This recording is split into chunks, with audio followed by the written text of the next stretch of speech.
and talk about maybe bringing this project to the Nederland area. So she did send a link to one of the sites that was held on Shanahan Ridge. So if you got a chance to look at that, it was a super informative program and super informative video that they presented there to go along with the program. It's kind of a program where people go on a hike and then at predetermined locations click on an icon on their phone, and then they can get details about the landscape they're looking at. But I'll let you take it away, Maya, and give us more detail. Thank you. Thank you. Thank you all so much for giving us some time today to present this project. I'm here with a couple other of my colleagues from the Boulder Watershed Collective and from the Center for Sustainable Landscapes and Communities. And then also Keith Stagg is here too from Blue Stem Conservation. He's going to give a quick update afterwards on some other projects that are pertinent to the Nederland area. So my name's Maya McAmer. I'm the director of the Boulder Watershed Collective, as Jesse said. And since I last spoke with you all, we have officially expanded our watershed coalition into the Boulder Creek watershed. And so Nederland is a very important piece of that. But I'm going to hand it off right now to Erin, who's with the Center for Sustainable Landscapes and Communities, and she's going to introduce herself and the center. Great. Hey, Maya and Erin, before Yeah. you move on, we're seeing a mixed presenter view and slideshow at the same time. Oh, got it. Let me try and figure this out real quick. I've never used this platform before, so sorry about that.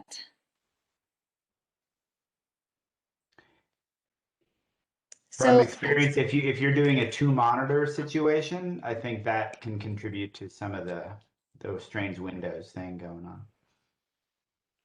All right, well, Erin's figuring that out. I'm going to hand it over to Nate to introduce himself. Awesome, yeah. So my name's Nate. Sorry, I somehow misnamed myself. That's the beginning of an email. So I'm actually Nate, and I can't figure out how to change my name. But I work with Maya, and I actually worked with both Maya and Erin to kind of develop some of these take-a hikes during my master's degree at University of Colorado Boulder. And so really excited to hopefully work with you and kind of show you a little bit about some of the stuff we've been working on. All right, that looks good, Erin. Okay, great. And you can't see me seeing all of you. You can just No. see the presentation. Perfect. Okay. Yeah, so my name's Erin Freed, and I'm with the Center for Sustainable Landscapes and Community, which is a center that's housed out of CU Boulder. And we have basically, we like to describe ourselves as kind of a collaborative group that it consists of really engaged citizens and organizations to discuss landscape scale issues and challenges and opportunities in the Boulder County area, including the city. We have a lot of engaged local organizations, and we also work closely with the city and county as well. Some of the more specific things that we do, we work with researchers across the university, students, staff, faculty, with our local nonprofits like the Boulder Watershed Collective to bring understanding of landscape scale trends that are occurring in Boulder and Boulder County. So we had our ecosystem summit last year in November, and we talked about various different trends that we were seeing across different data pieces. And so it was really, it was culmination of the community being more informed about what kinds of trends are we seeing across things like watershed health and climate change around Boulder. We also have community discussion and dialogue around timely and sometimes controversial issues and challenges. We have rapid response community events like our 2020 wildfire panel and discussion, which was bringing the Boulder Watershed Collective along with the city and county and a few other local organizations to respond authentically to local residents' concerns and their questions around wildfire preparedness. We've also hosted other events around things like prairie dog populations and composting facilities. And then last but not least, we have experiential learning and educational opportunities that we host. And so this was our Take a Hike Last year, we had 2 take-a-hikes, as Nate mentioned. Nate and Maya were the kind of leads on that, and working with the county and city very closely. And we'll give you more detail around what it is, but it's essentially a virtual hike where last year, residents or individuals could download this map on their smart devices, smartphones, tablets, and go out on the hike and socially distanced program and be able to learn about, specifically last year we focused on forest treatment. So with that, I will let Maya describe more about her organization.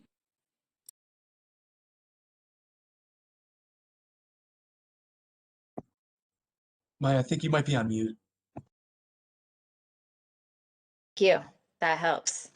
Yeah, so we have a similar mission to the Center for Sustainable Landscapes and Communities, which is that we are really interested in improving the health and resiliency of both the ecosystem and the communities that live in the watershed. Can you go forward, Erin? So we have a lot of program areas, and we began post-flood. So a lot of the work that we have done in the past revolves around stream and riparian restoration, water quality, and mine reclamation. These were all issues that presented themselves after the flood. But an emerging area for us is resilient forests. And that is how I met you all in the first place when we were talking about the development of the Memorandum of Understanding that was signed last year. And so since that time, we have really worked to build and develop our forest program and really try and roll it out to communities. And hiring Nate was part of that, and partnering with the CU Center, it has been part of that as well. And the Take a Hike program that really was kind of a silver lining of COVID has really evolved as a really excellent education program that really supports the resilient forest program that we're working on. Next slide, please. So we essentially have a very simple goal with the Resilient Forest Program, and that is to build ecosystem and community resilience. And through that, we believe that we will also be decreasing wildfire risk, ideally, to communities as well. So the way we are attempting to accomplish this goal is by building capacity, both within our organization and within the communities, fostering constructive dialogue, through opportunities like this, and also through programs like Take a Hike, collaborating locally with our local communities and neighborhoods, but also regionally with other groups that are working on the same issues across the Front Range, and other agencies that have different scales and different goals, but are working on similar issues. And then we really want to work on leveraging resources, so helping communities and agencies really maximize what they do have so that we all can benefit from that to a greater degree. And we are really working to catalyze action, and that means different things in different areas, and sometimes that is dialogue, and sometimes that is on the ground forest treatments, and it really depends on what the community needs are.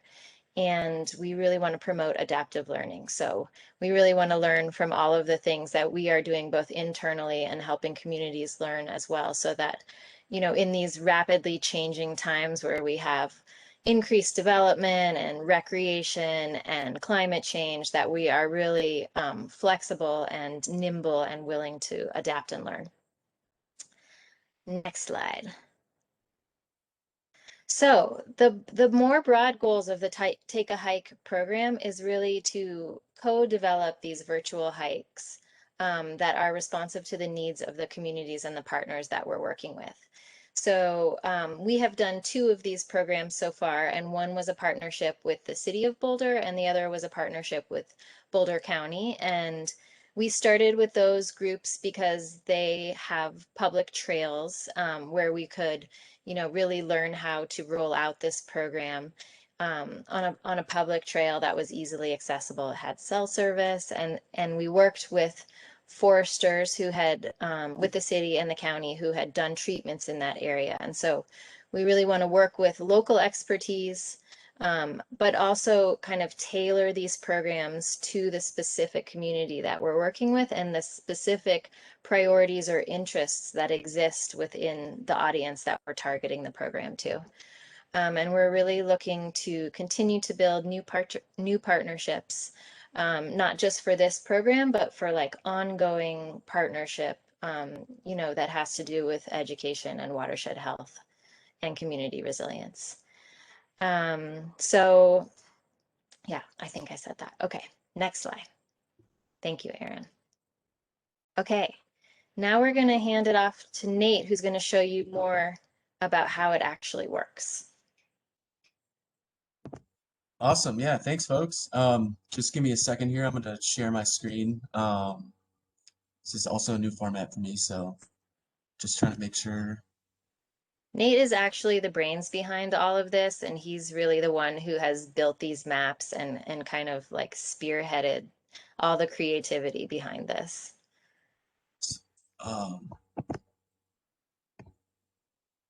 Thanks for that, Maya. Sorry, I'm trying to figure out how I share. I can't pick at the top. 1 sec, sorry.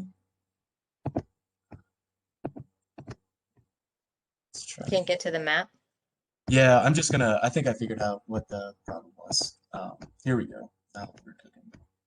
All right, so just to kind of walk you through, so if you want to go ahead and kind of follow through with me, I would, I think that would be pretty helpful for you all. So if you click on Erin's link, you can scroll down, and what will happen is there will be a small window with this Google My Map.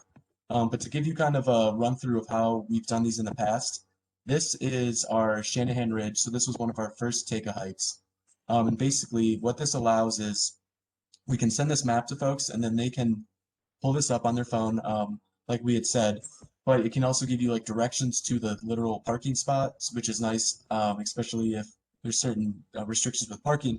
But we can really tailor these hikes to the information that the community and community organizers think would be best. So for example, when we did this hike with the city of Boulder, they really wanted to kind of talk about the fire regime and kind of what they've been doing to make their forests more resilient, but also on that historical level.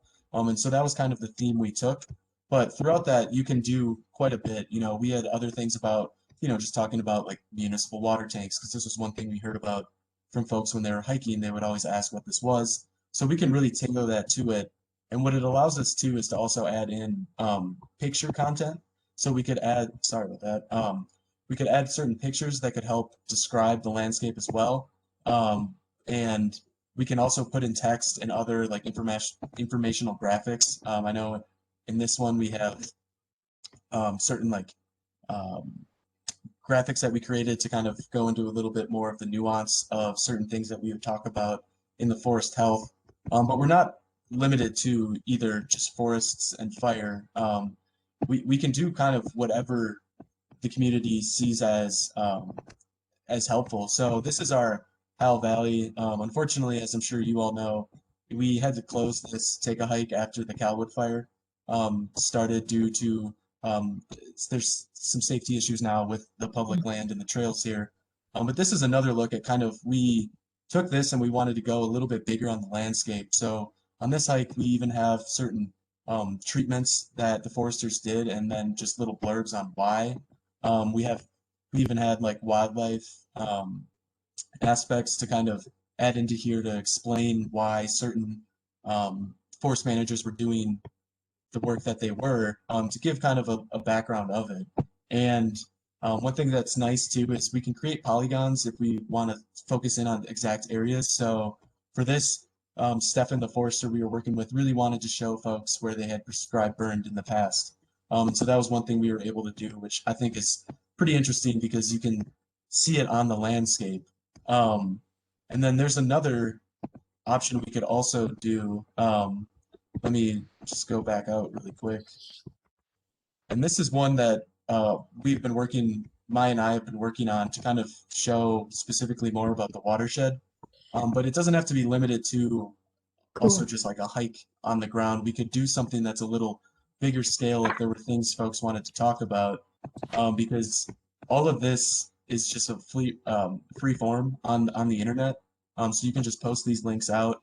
I know I just checked the Take a Hike. We have about 6,000 views on the Take a Hike series that we did with Shanahan and Hile Valley. And so once it's kind of published out there, it's really easy to keep pushing that out there to folks. But you can go kind of as big of a scale as you want, just to show like we have mapped the watershed all the way to the Gulf of New Mexico to kind of stress to people why it's important to be stewards within our watershed. But for Nederland, we could also go significantly smaller scale, but wouldn't be limited to just a certain hiking trail if we wanted to go that route. There's also another route that I've been working on. Knowing the Nederland area, there's unfortunately not tons of cellular service everywhere. But one thing that we've been looking into is Avenza PDF maps. And so we have the ability to create a PDF of basically the area, and then it can be geo-referenced. So what I'm showing now is just kind of a brief example. So this is just kind of like a very brief PDF, but we have this published on Avenza's store. And what this allows folks, if we are going to be doing a hike in an area without cell service, they can download this PDF and then use a free app that'll actually geo-reference their location. And that is another way where we could also pair that with either a PowerPoint or some audio to have information at each stop. So they could be hiking and would see their geo-reference location and could connect it to the corresponding information as well.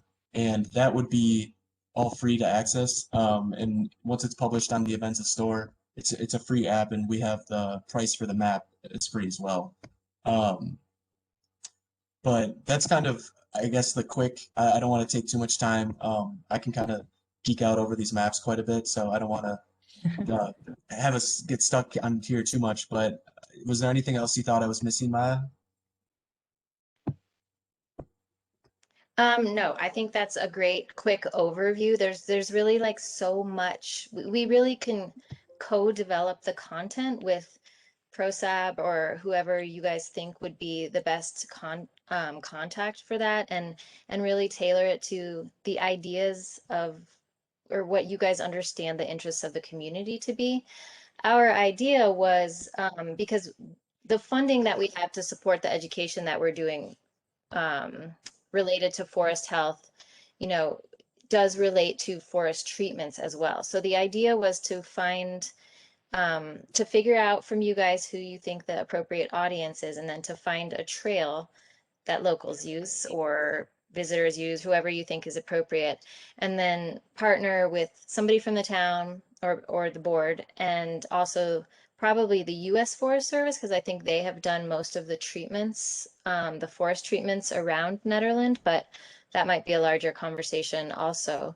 And then kind of, co-develop the content there. So if people are interested in migration corridors, we can talk about that. Or if they're interested in native plants, we can put in some of that. Or, historical features. Then maybe there's some areas on the hike where you have like a great view of the town of Eldora or Barker Reservoir, and you want to put in some history or something like that. There's really like unending options for content. So Erin, do you want to jump in and talk a little bit about the actual how we would develop it? I have a couple questions. Okay. Yeah. What does paragon mean, and what does georeferencing mean? All right, Nate, there you go. Yeah, so I might have misspoke. So what I was talking about is a polygon's basically, it's just a shape for a map. What the georeferencing does is I can actually create a map in a different software platform, but then what happens is that'll carry over, and it basically works like Google Maps without needing cellular service. So if you had a georeferenced PDF map, what that means is when you open the map, you would see your exact location on the landscape without needing any cellular service or any sort of typical phone connection. It basically just uses the GPS that's within your phone. And so that's just basically what it means, is you're able to reference your exact location on that PDF, is basically. And I saw during your Shanahan presentation, Nate, that you said people can just print out too. We have a lot of old school folks up here too that might just prefer to print out, and so they can have that information in hand on paper too. Yeah, totally. That was one thing that when we were working with the center, someone had pointed out, and we wanted to make this, as accessible to everyone. And that would be the way we would do the presentations if we did. It would either be through like Google Docs or Google Slides, which is kind of free platform. So then, yeah, folks could download those or print those and have those paper copies with them. Can you take, we had a gentleman who lived in town, Dave Felke, and Dave walked every single trail in the area. And he made maps. They were rough maps, trail maps for people, and they're at the visitor center. They're wonderful. Could you take an old map like that and do your process to it? Yeah, I mean, I think it would probably be easier to just use that map as like a reference and then draw it myself. But yeah, that would be very doable. And that was one thing that if we went ahead, we would really like to hear from folks like of certain trails. It's really good to get some of that knowledge as well. So yeah, that would totally be doable.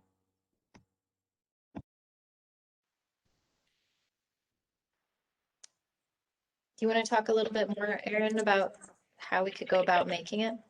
Yeah, so right now we tentatively are thinking probably roll out maybe July or August of this year, but that's really open to you all. And you might consider, are there any kind of community events or virtual events that could correspond with that rollout that might be a good timing for the Nederland community? So it's really flexible in terms of the timing, but we're kind of thinking sometime this summer. But we just kind of want to learn from you all and have a discussion. I don't know how much more time we have, but who would be the ideal audience for this Take a Hike? I know there was some communication around it being maybe some people who, maybe just the Nederland community, people who live in the area. And then how would we authentically disseminate the Take a Hike to them? What are ways that we could provide this to people in the Nederland community? Other questions are who might be interested in co-creating the material, maybe taking more of a leading role, like the individual that was just mentioned with the trail maps, maybe helping figure out where those locations are and where forest treatment might have happened, and maybe thinking about the content and the players and the stakeholders who might be involved. Another thing we've discussed was maybe creating audio narration. Potentially, we haven't played with that yet, and so it's a potential possibility to have maybe download like a podcast beforehand and you listen to the story, as similar to if you were guided through a museum in some ways. And so we were thinking maybe interviewing local experts, and so maybe thinking about who might be interested in being a local expert to have audio narration. As Nate and Maya have already mentioned, other kinds of hikes or locations that would be really well suited, or any kinds of content priorities you're all interested in. And then last but not least, we're interested in what kinds of information would we gather from the Take a Hikers? If we were to do a small survey, what kind of information would we want to know about it being effective for them? So yeah, I don't know how much time we have, but I would love. We're flexible. You're good. Okay. Yeah. Great. Yeah. So we would love to hear from you all if you have any ideas or kind of want to contribute. I got two things I could throw out. This is John. One is I would love to help you guys out with that if you're looking for somebody. And the two ideas was there's a lot of mining in this area. So on the historical side you mentioned, that's one thing that would be unique about hiking around here is you could cut through one of the mines and have some kind of historical significance come up on your thing. And the second thing is when you're talking about the audio, I think that's a good idea, but can you guys geofence that? So as you approach a point, then it would kick in the audio instead of like a podcast, which is just kind of playing this way as you walk around. It would like kick in when you got within a 200-meter radius or something. I think Nate has looked at that, and I don't know if it would work the way you described it, John, but more that when you got to that point, when you could see yourself at the location on the map that you could kind of press play. Nate, you'll have to correct me if I'm wrong, that you could start that portion of the audio. Yeah, unfortunately, that was kind of the route we would have to take. The app that we would use for the georeferenced map, unfortunately, isn't that intricate. But that being said, if we would give instructions too, so folks kind of knew that they would have to queue those up. But unfortunately, I mean, I can look into it, but unfortunately, right now, I don't know if I have the capabilities of doing that. But Okay. I also do love the mining idea. Do you think the Caribou area would be? Yeah, there's a couple of sites with trails that kind of crisscross from Ned over towards the Caribou Ranch area, and there's a couple of like old mine sites and stuff. And just you just see a pile of rubble or something, but if there was something like this is the location of XYZ mine or something like that, I think, and other people here that have been in Ned longer than me would know, like there's definitely people that could give you information about these areas. I mean, I definitely have something I would like to hear from the rest of ProSab about too. So, I mean, it's something that it's definitely been brought to our attention more than once that many of us in Netherlands are sensitive about wildfire mitigation, but it is an important conversation to have. And I would definitely class myself in like the sensitive about wildfire mitigation in group. So I think like any advice we can share with these guys about navigating those kinds of discussions will be really helpful. So definitely a hike that kind of traverses areas of land that have seen fire suppression historically. So some areas of really dense forest compared with treated forest. Some areas of treated and various levels of treated forests too. I think in our community, people are definitely sensitive about clear cutting and about the effect on wildlife. So anything that's very dramatic, people are very sensitive about. And I just think we're also used to seeing these dense forests untouched by humans, and so it's hard for lots of us to reconcile just the fact that it's humans who created these dense under and over stories. So that's kind of I really appreciated that about was it Chris Wasson? Chris Warner. Warner. Yeah, I think he did it. Like his presentation was just really exceptional. I think about the forest ecology and about the history behind forest management. So whatever we could do to kind of incorporate that, I think. Yes. Because we, just explaining the fact to people that we have a fire adapted ecosystem up here with so many species that rely and depend on fire to survive. So it's, I think a lot about this fire mitigation is going to be about changing mindsets and changing what we think a healthy forest is. Yes. Yes, and we were really excited actually to move up in elevation because both Shanahan Ridge and Heil Valley, those hikes were more in ponderosa forests. And in Netherlands, you have lodgepole pine and you have different forest types. And so that's a totally different ecosystem. And so the learning would be very different in that context. And so it would be really exciting for us anyway to like really look at a different ecosystem and the way the treatments and the fire regimes are in lodgepole pines. Yeah, just because it's be interesting to have people on the ground and exploring, what the duff is and how normal, like it's not a natural thing. We are also conditioned to believe that it's natural to have this, but fire would have taken control of that if it was, if like nature had been allowed to take its course. Right. Yeah, thank you for that. So yeah, finding an area that gets all those. Yeah. Piggybacking a little bit on what Jesse had said, what comes to my mind is about water and the place of water and the effects to the water. Water is alive and it keeps everything alive. Do you weave that into your narrative? I mean, I personally think that would be an excellent thing to weave into the narrative and really so pertinent to the conversation of healthy forests and wildfire. So yeah, there's absolutely opportunities to weave that in. These are all, this is all great feedback to hear the things that you guys are interested in. Mm.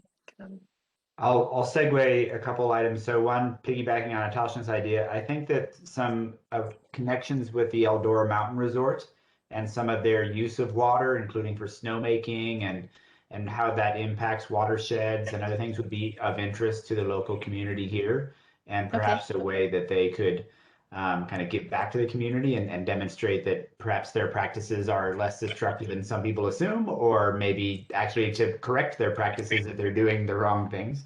And then to piggyback on John's idea, we actually do have a local mining museum in town that's been closed since COVID started, but I'm sure they could provide you with a lot of the content and information that you would need to do a mining focused hike. And then the last one, so I wear a couple hats. I'm on this ProSab advisory board, but I'm also on the board of our local Wild Bear Nature Center, which is a nature center focused mostly on kind of educational programs, largely for youth, but for people of all ages. And I'm sure they would be very happy to collaborate with you in co-creation of educational programs, maybe even aiming at different ages. They have a strong focus on wildlife and ecology and some expertise in things like bird life and other stuff. So that's something I think they'd be very interested in, and I'm happy to make that connection. And then just a note for Nate, which might be useful for you. So in addition to U.S. Forest Service land, there's also a lot of Boulder County open space land here that makes up a lot of our local area forests surrounding the town. I recently got connected to the like essentially the GIS people for Boulder County who build the Boulder County Trails app, which has totally downloadable offline maps that you can apply multiple layers to.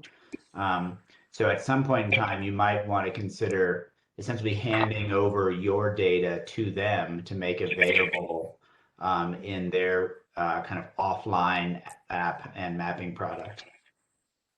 Oh, those are great ideas. Wow. Awesome. Thank you. Yeah, it would be great to get tied into wild bear too and think about a kid's take a hike would be so fun. Yeah, sure. I mean, with your permission, I'll just send an introductory email. Is that okay? Yeah, that would be great. Thank you. Okay. I believe it's also very important to start off with the very basics. What is a watershed? Most people today live in a very urban world and they recreate in a non-urban environment. That doesn't necessarily mean that people have an awareness of things that others may take for granted, like what is a watershed? Yeah. So starting off with the very basics. Yes, that is super helpful and very true. I'm glad you brought that up. One thing that we considered last time was what age level to kind of gear this at. What's our audience? And we got feedback around that. And so maybe having this group of individuals look over some of the narrative before it's posted, or having someone give us some insight into like what's terminology we should define versus maybe what's something that we can do less explaining around. Are you familiar with another local area nonprofit we have here called Teens Inc.? Yeah. Okay. I think it's awesome. Yeah. Yeah, so you know them, and I can imagine if you're looking at developing content that is for people who are older than young kids, but younger than adults, that they would be a good target audience to kind of understand. Yeah, that's a great idea. And along with your, trying to figure out what to write, I know in some of the NASA sites, they have tabs, and it's like the 101 tab, which kind of just gives you an overview, and then you have a middle of the road tab, and then like deep learning tab. And so I don't know if that's possible, but then people could kind of pick the narrative that they want. Yeah. See, now we're really evolving the program that kind of idea. That's awesome. I would love to see it become that. I think it's also important to just keep in mind culture. Mhm. You know, coming from a educated white perspective, serves very well educated white people. Right. If you want, you know, to reach a broader audience and demographic of people, I think it would behoove you to approach it also not only from language access, but also from a different perspective, you know, the different perspective of other cultures in the area, from uh, Mexican culture, from a Asian culture, from an indigenous culture. Yeah, if I can tail onto that one. We're fortunate in Ned that we have a lot of smart people who do interesting things down low in Boulder. One of them is an anthropologist who works for the National Center for Atmospheric Research, who focuses on essentially the anthropology of indigenous approaches to fire management. And I think that she'd be happy to partner up and kind of help you develop some programming around that. Yeah, can you introduce us to her too? For sure. Yeah, Is that Heather? Yeah, that's right, that's Heather. You one know, thing we've yeah. been Yeah. talking about, and that sounds amazing. It Great was great. suggestions. I'm glad you all you joined us tonight. It's been fun. Yeah, thank you. And I think we'll just reach back out again through Jesse maybe, and we can figure out coordinate what the next steps would be. Yeah. But before we totally wrap up, I wanted to give Keith a few minutes to just tell you about a project that he is working on also. Yeah, so thanks for having me. My name is Keith Stagg. I've got a little organization called Blue Stem Conservation Management where I work to implement conservation practices. I primarily work in forest restoration, wildfire mitigation. And Maya invited me to speak for just a couple minutes this evening while it's on everybody's mind since we're discussing Take a Hike. I am working with the city of Boulder, who's interested in finding ways to partner on wildfire mitigation and forest restoration projects in the Nederland area. So I just wanted to let this board know that the city of Boulder is interested in that, something we're going to look and see if there are opportunities. You know, certainly there's sensitivities and rightfully so around that. So I think anything we do, we absolutely want to be community led and community supported. So once we get our thoughts together, we'll be reaching out to the community and finding good ways to go about finding some projects. To that end, I'd be interested to know from the people here if there are any areas where you would like to see wildfire mitigation projects, where you think they would fit well, help protect the city from wildfire, give firefighters a little bit of extra help in fighting a fire. And the other thing I had was, and I'm glad we brought up this idea that we're used to dense forests. We're not necessarily used to what the forest used to look like. I've been hoping to track down historical photos of the Nederland area so we can actually get a better sense of maybe a century ago what that forest cover looks like. And I recognize, you know, there's no point in time that was necessarily natural. You know, fire regimes come and go, and there was a lot of mining in the area that affected things too. But I think that could really help inform our conversation if there was a repository of photographs that anybody knows about that could help us understand. Go ahead. Keith, the Yeah, I can best help with- place would be to go to Carnegie Library in Boulder. Or I can help with that. I am the vice president of the Nederland Area Historical Society, so I have about access to about 10,000 photos. Jeez. Oh, neat. And are they geo-referenced, or do we have a way to They're not, but we do have like a lot of good historical ones of kind of the Big Springs area. I mean, it's tough because 100 years ago there was such high mining activity that it's again, it's unnatural because so much stuff was logged. So I would say it's probably like a in between what it is now and what it was then is probably the most natural. And hopefully, depending on resolution, you can sometimes tell logging by if there was stumps or if there's not. But to get a sense of what forest densities maybe should be or should not be. But definitely, I think that's important for context going forward. So yeah, that would be great. okay, Jessica, thanks. Yeah, I will find a way to reach out to you maybe through Maya. And otherwise, just wanted to introduce myself, and I appreciate the opportunity to say a few words. Hi, Thank Jessica, you. it's Rick Henriksen. I asked something. Hi, Rick. Hi. Hey, Keith, Rick Henriksen, I'm the fire marshal in town here, and I would really nice like to to talk to you about some of the Great. mitigation work and all that. I was also really happy to hear Jonathan bring up about mining, and as people have mentioned, there was some pretty massive scale clear cutting that went on during that mining era that certainly changed where we're sitting now. So lots of good stuff. I think this is a great concept, great program. So Keith, I think through May I can get your information, and I'll Please do reach out. And I get think, in touch.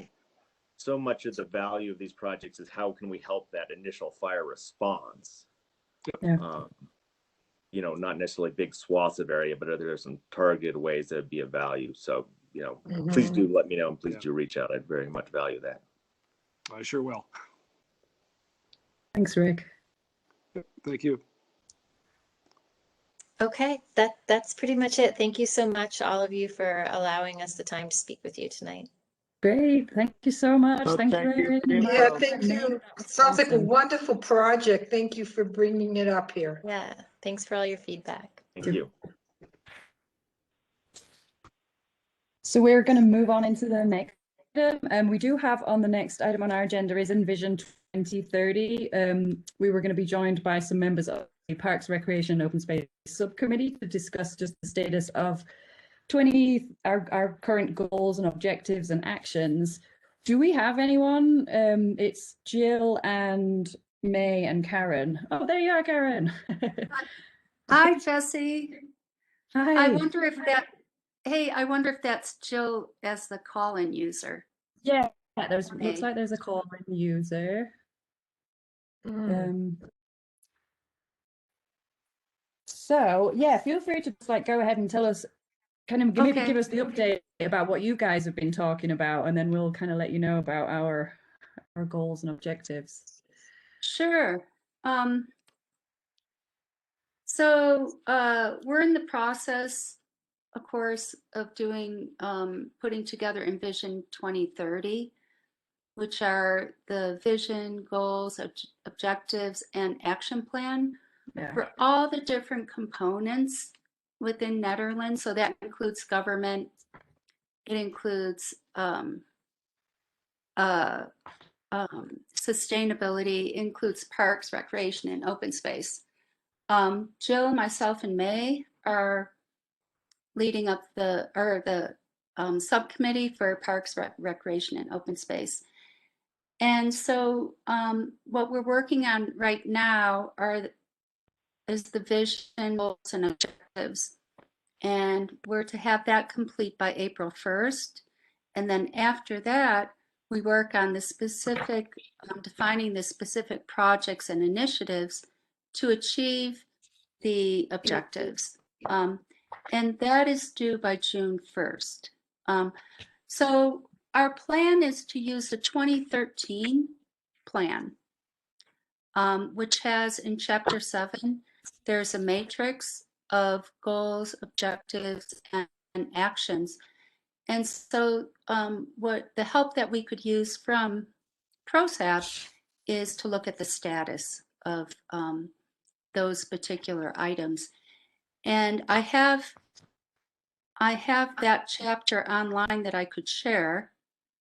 Let me go ahead and do that. Let's see.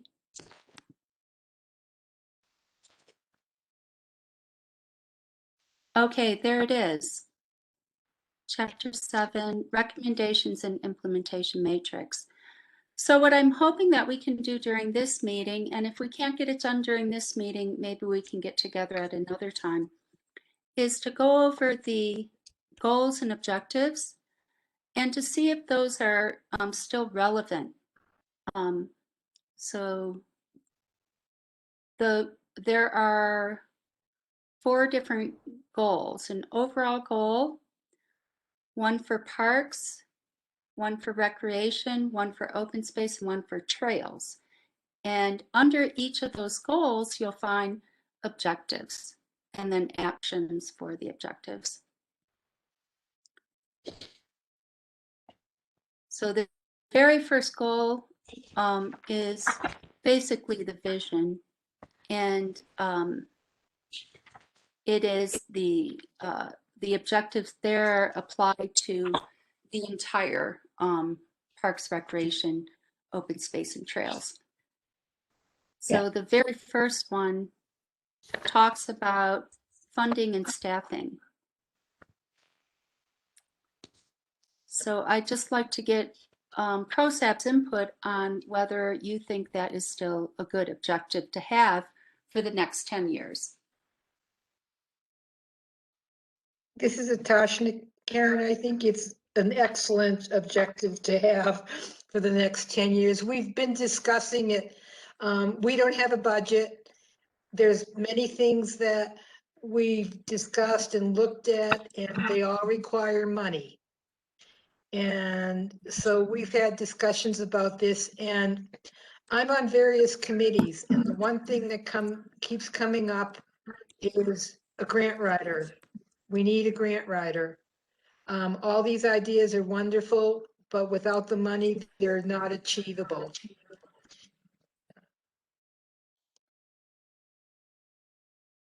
Right. So that one is definitely on. It's still an ongoing discussion. That the Parks and Rec district is something that is ongoing for sure.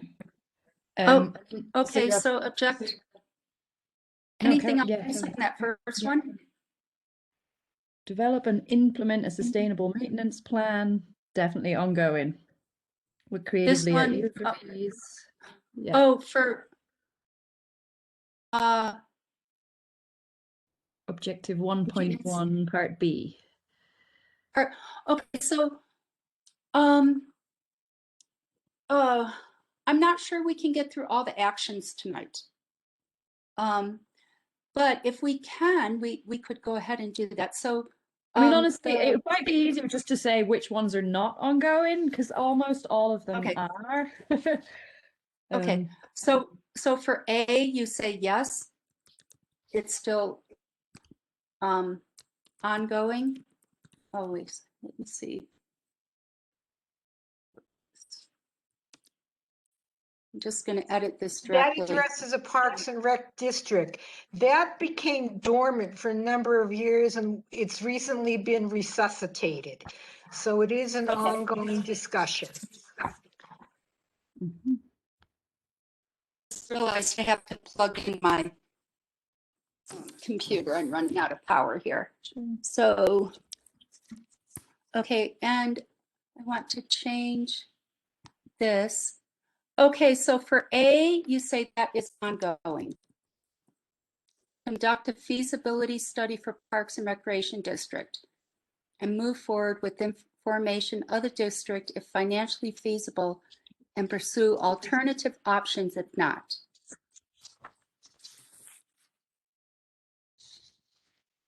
That is still I think relevant. that's part of, I think that's part of A, or the whole objective. And we haven't come to that yet. But it's part of the whole. Okay, well, we can just go over the objectives. I think that would be best. So this one is Objective 1.2, endeavor to follow the principles of the Sustainable Sites Initiative or similar sustainability guidelines in the implementation of all park, recreation, open space, and trail projects to the greatest extent possible in order to promote sustainable land development and management practices. Yeah, so whether this is just asking whether we are following the sustainability guidelines in a long sentence, and I would say, yep. That's all correct.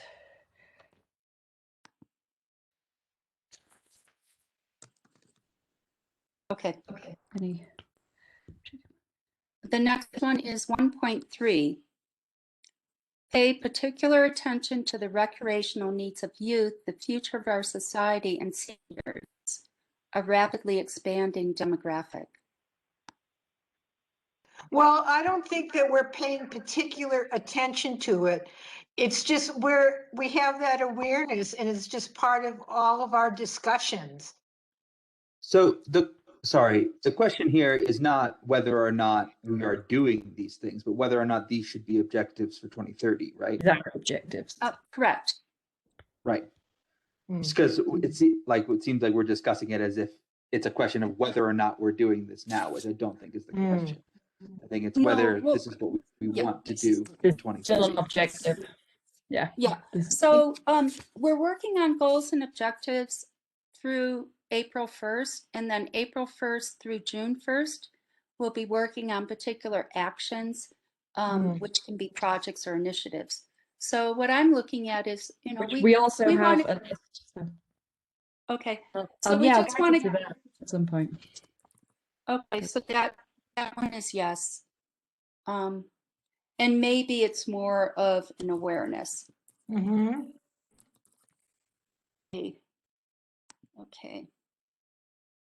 Anything else on objective 1.3? No, like it. Okay. Moving on to 1.4. Yes. Seek to make facilities ADA compliant to increase accessibility of public facilities. For sure. Okay.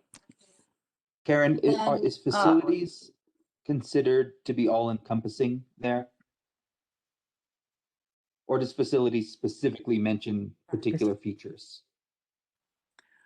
I would say facilities are parks, recreation, and open space and trails facilities, but nothing outside of those.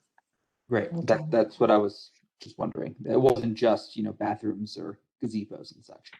No. The only thing I see in here that the designations of ongoing, short-term, blah, blah, blah, all of these are ongoing. WhatsApp has had a history of ups and downs. And we're in a position right now, the past couple of years, we've come into a position of strength and having a lot of a stable team with a lot of strengths. And so a lot of these objectives here, we're very much in alignment, and we have ongoing discussions about them. And one of the things that we are very aware of is historically there's been a lot of discussion about things and no follow through. And we are very aware of that, and we're very aware of that, and we're really working on the awareness and the follow through and the communication.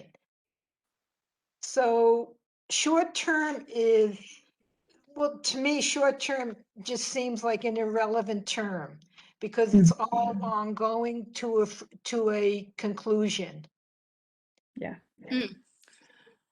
Okay, so those terms are defined up here. Short term is 0 to 5 years. So 2013 through 2017. In what world though? Yeah. In what world? In what world? Well, just when this was they written. have emphasized like they have emphasized forest health as short term, which is, I mean, that's something that is obviously going to be ongoing. Okay. Yeah.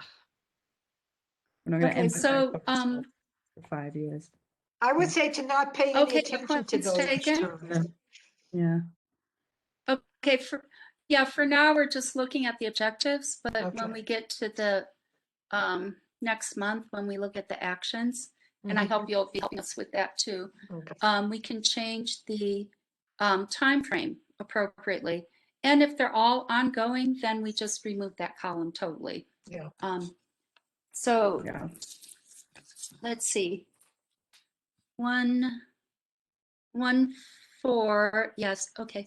1.5, ensure that all Nederland Park recreation, open space, and trails facilities are adequately maintained in order to support the environmental, social, and economic goals of the community.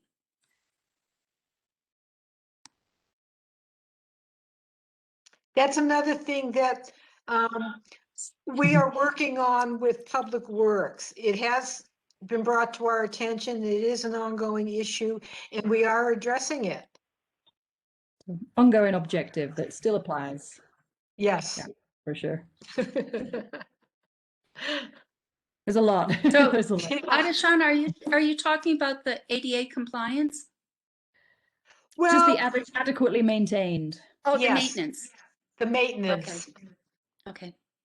All right. Okay, 1.6. Recognize the vulnerability of the Nederland area and its park, recreation, open space, and trails assets to wildfire and proactively plan to reduce the risk. We just had a 45-minute discussion about that, so it's very ongoing. Yeah. Ongoing. Okay. Yeah. Okay. And some good things for this year. So yeah. Okay.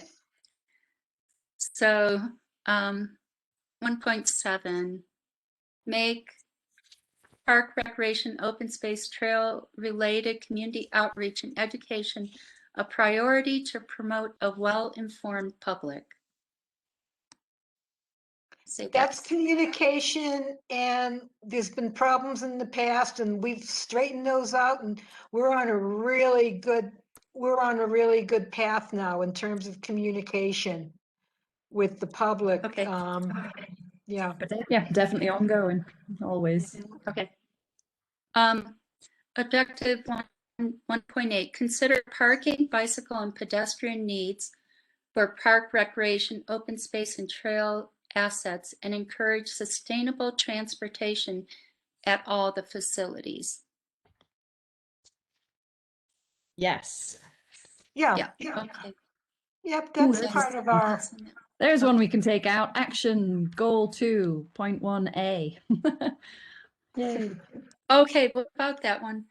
It was named, I think in 2015, it was named Barker Meadows Park. That was an official resolution passed several years ago. Okay. We did one.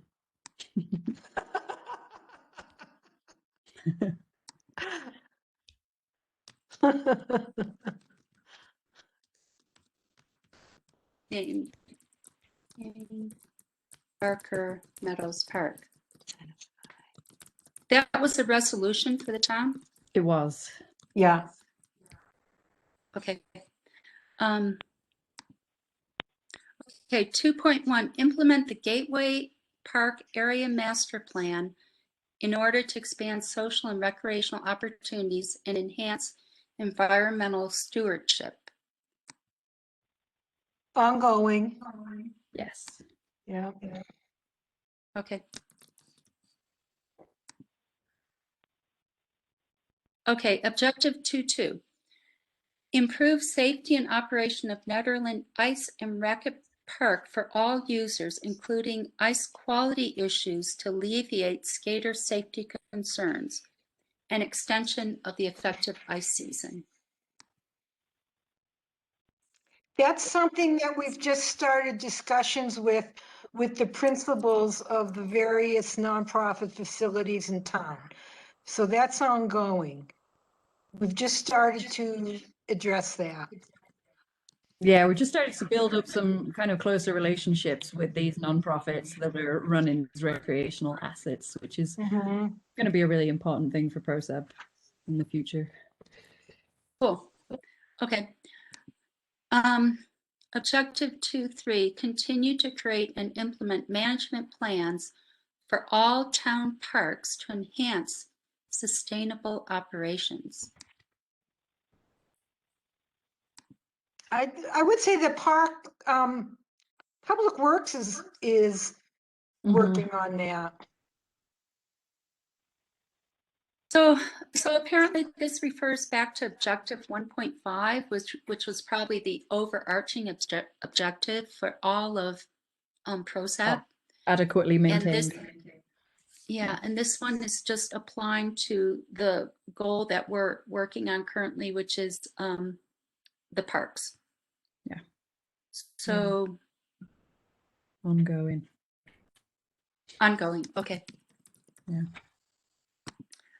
Objective 2.4, standardize town park fixtures to promote ease of maintenance and replacement and uniform appearance. Yeah, I mean it's happening. That is happening. We've got kind of pretty generic benches going in everywhere. Okay.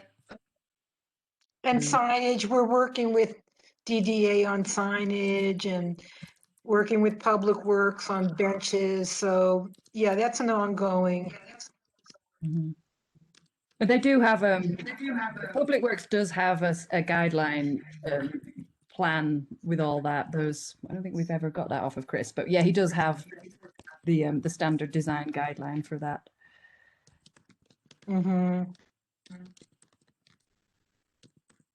Okay, great. Though at the same time, 2.5.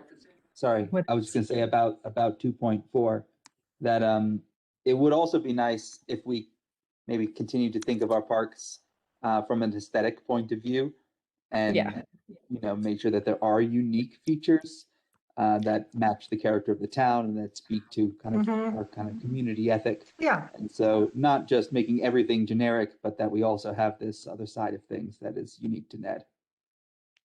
Yeah, I think that was one of the more exciting things that we discussed in kind of the Resilient Communities budget, was not just going towards these like standard generic benches, but also integrate the stone benches that are seen around town too, that are more adequate to represent the character of the town. Yeah, bring in occasional wildlife and yeah. Okay.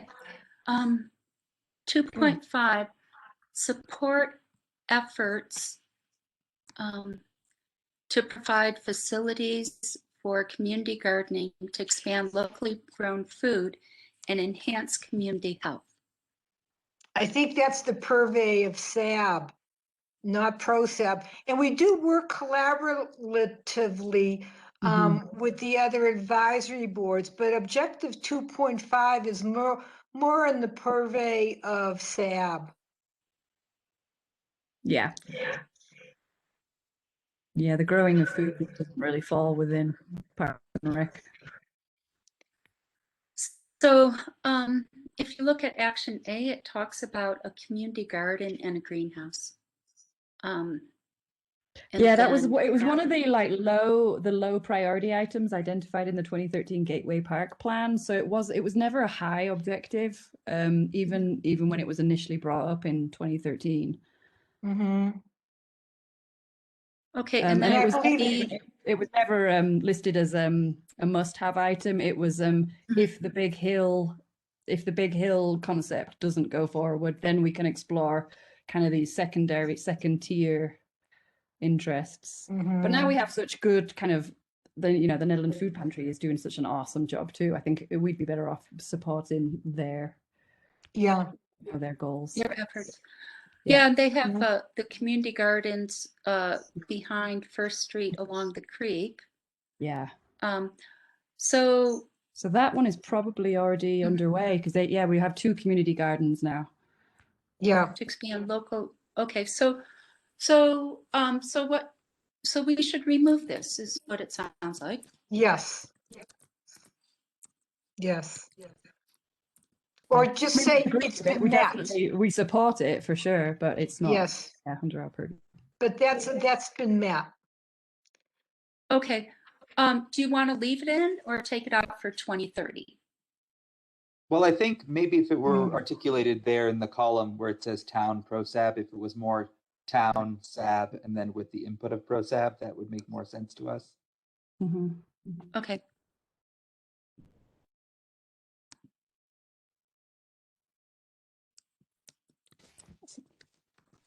Because at the time, I don't think SAB existed at the time this was written. 9 years ago. Okay. Yeah. Okay. So we'll leave it in, and it will be support. There may be a time in the future where we want to have land that's designated for park space as a place for a greenhouse or a community garden. I think is what this is saying.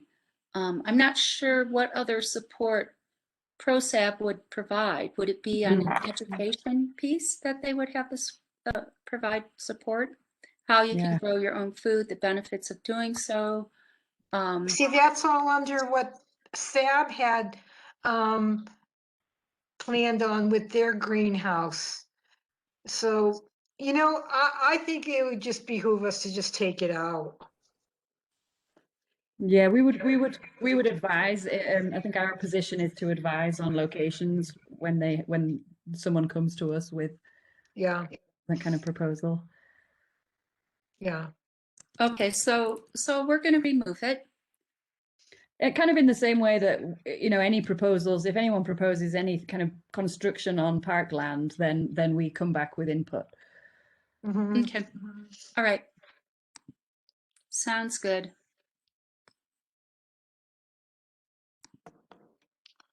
Thank you, Karen. This is so helpful to go through this stuff.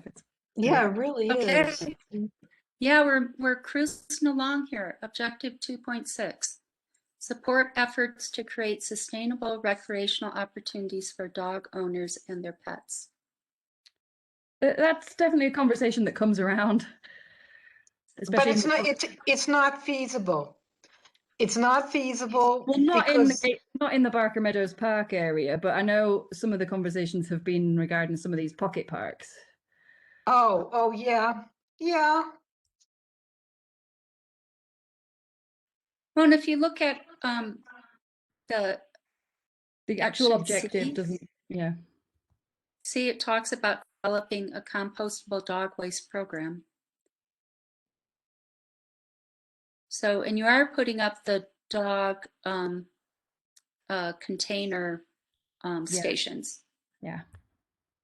For the So work I don't know that's if being the done. compostable is there, but there is a dog waste program. Yeah, But I it is, the compostable dog waste program is something that we've discussed with the SAB before, and I think it's something we'd be interested in kind of collaborating with them on. So do you think we should leave that in 2.6 or yeah. Remove it, leave it? Yeah. Okay.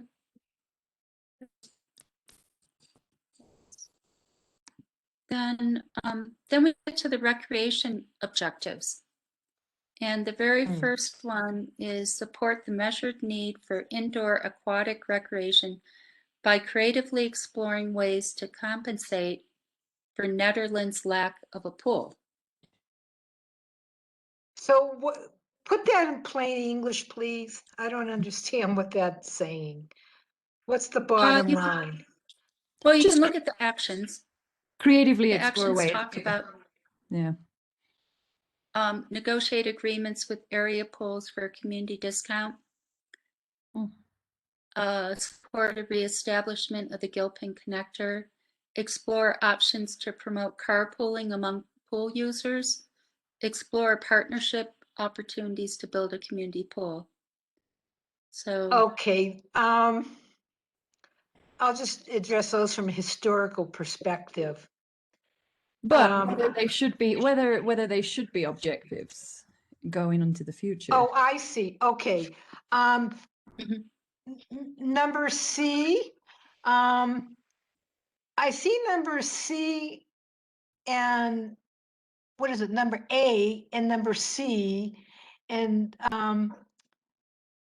being the same. And I think that town staff at one time may have looked into a program with the Gilpin Pool for a discount for mountain people. I don't know whatever happened with that. The Gilpin connector, it came and went. It would try to be revived again, and there was too much, there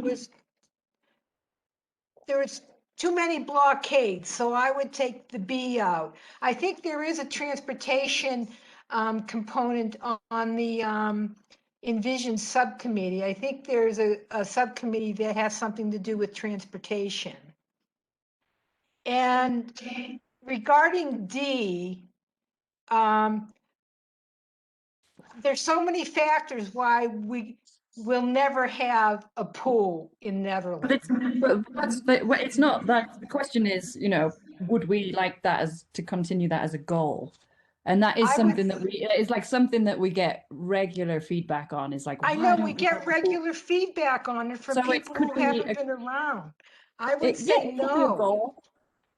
I would like to see a pool in Netherlands. Yeah, for sure. I'd love that. Too bad we have one. Yeah, It's called a lake. It's a very cold except pool. you can't swim in it. Yeah. Well, I wonder, yeah, so it sounds like we should keep that in because it is something that the community would like to see. The community They'd is like to definitely. see, they'd like to see some opportunity for indoors aquatic recreation. Yeah, absolutely. And Well yeah, said. so Just a real we'll quick leave that. sidebar on that. Does anyone know what the predicted lifetime of the existing recreation center is right now? The life. Yeah, like buildings have a predicted lifetime, if you will, say like Till it Not a crumbles. net. In Netherlands. Okay, there's my answer. just giggles all around. I was Yeah, thinking that, and in the moment that the town starts discussing Yeah. There was a big plan to kind of redo the whole community center back in like around 2012, 2013. And I'm not sure what happened with that, but it was No, what's going on with that is the West Wing is there are plans for the West Wing to be demolished.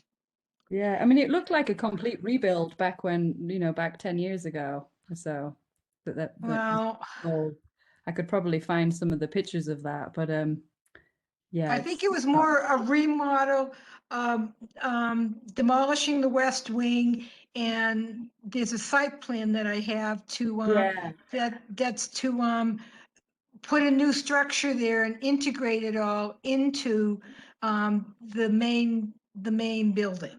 Well, that sounds like a great opportunity. They had to all like the parking changed and the buildings, like kind of the layout Yes. and everything. So Yeah. maybe And for that's actually part of one of the 51D. committees that I'm on. Okay, One of the so subcommittees I'm on, that's part of that. so maybe for objective 31D, you could just add opportunities to build a community pool in collaboration with the reworking of the rec center. No, there's no.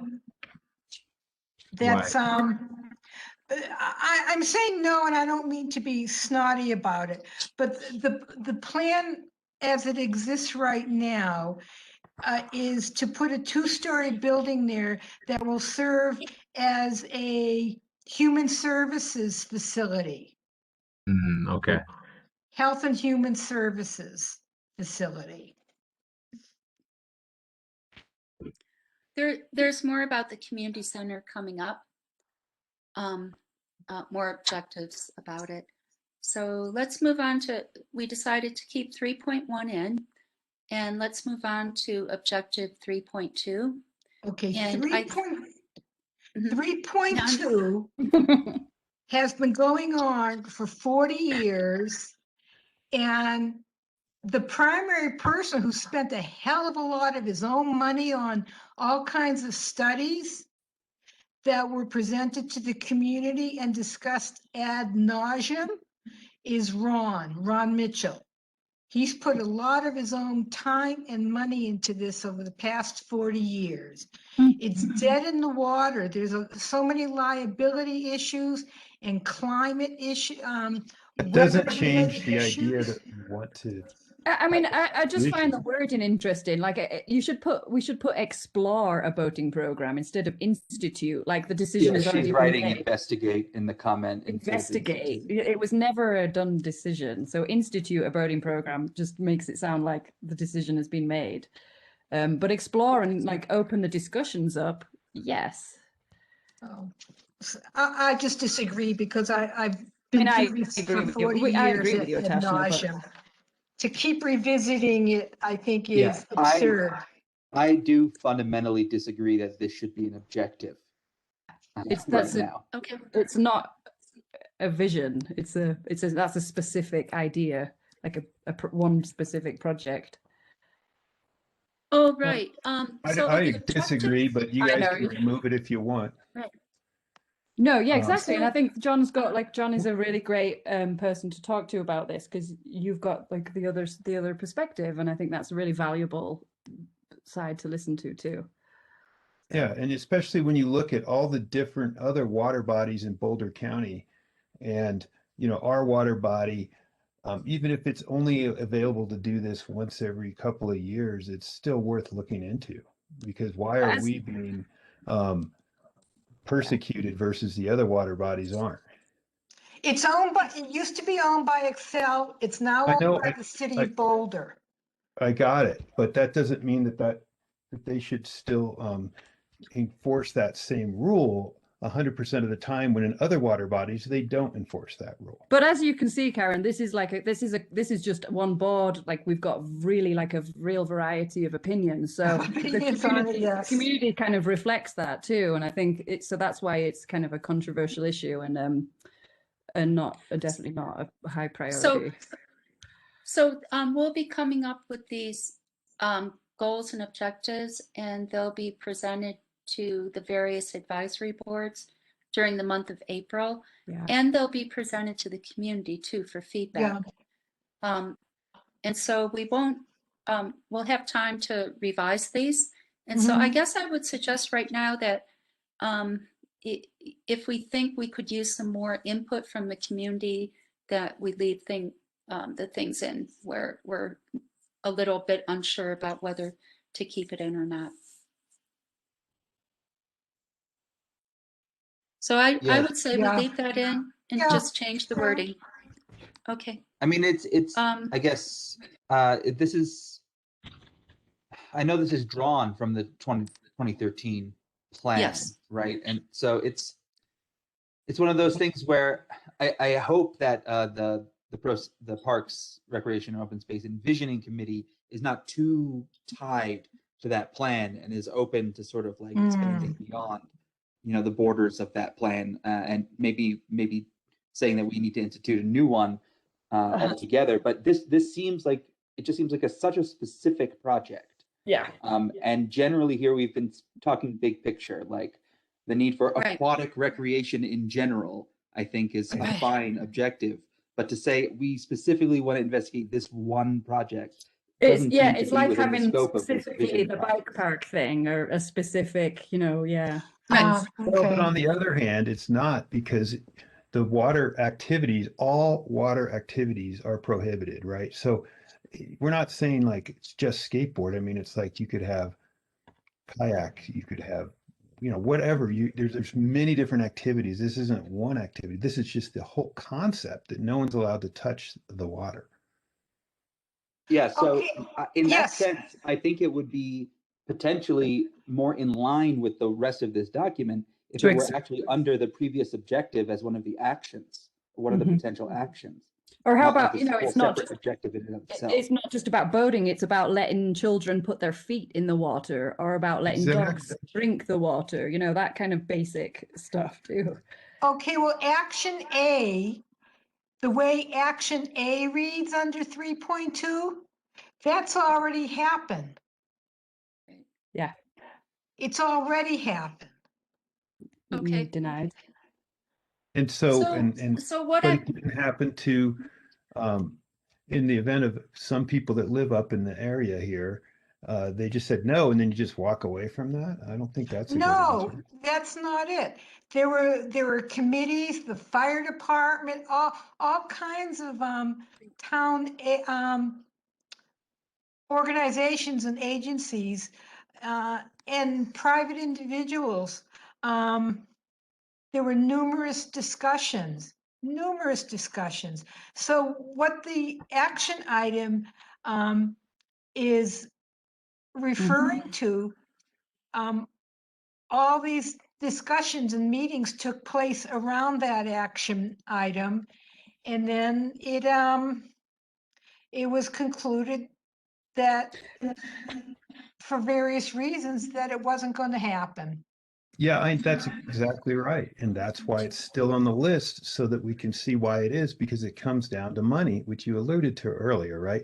If you don't have money, and so it's where do people put their money, right? No, So it's they can not the say, money. That was not the boating was not ironically, it wasn't a matter of money.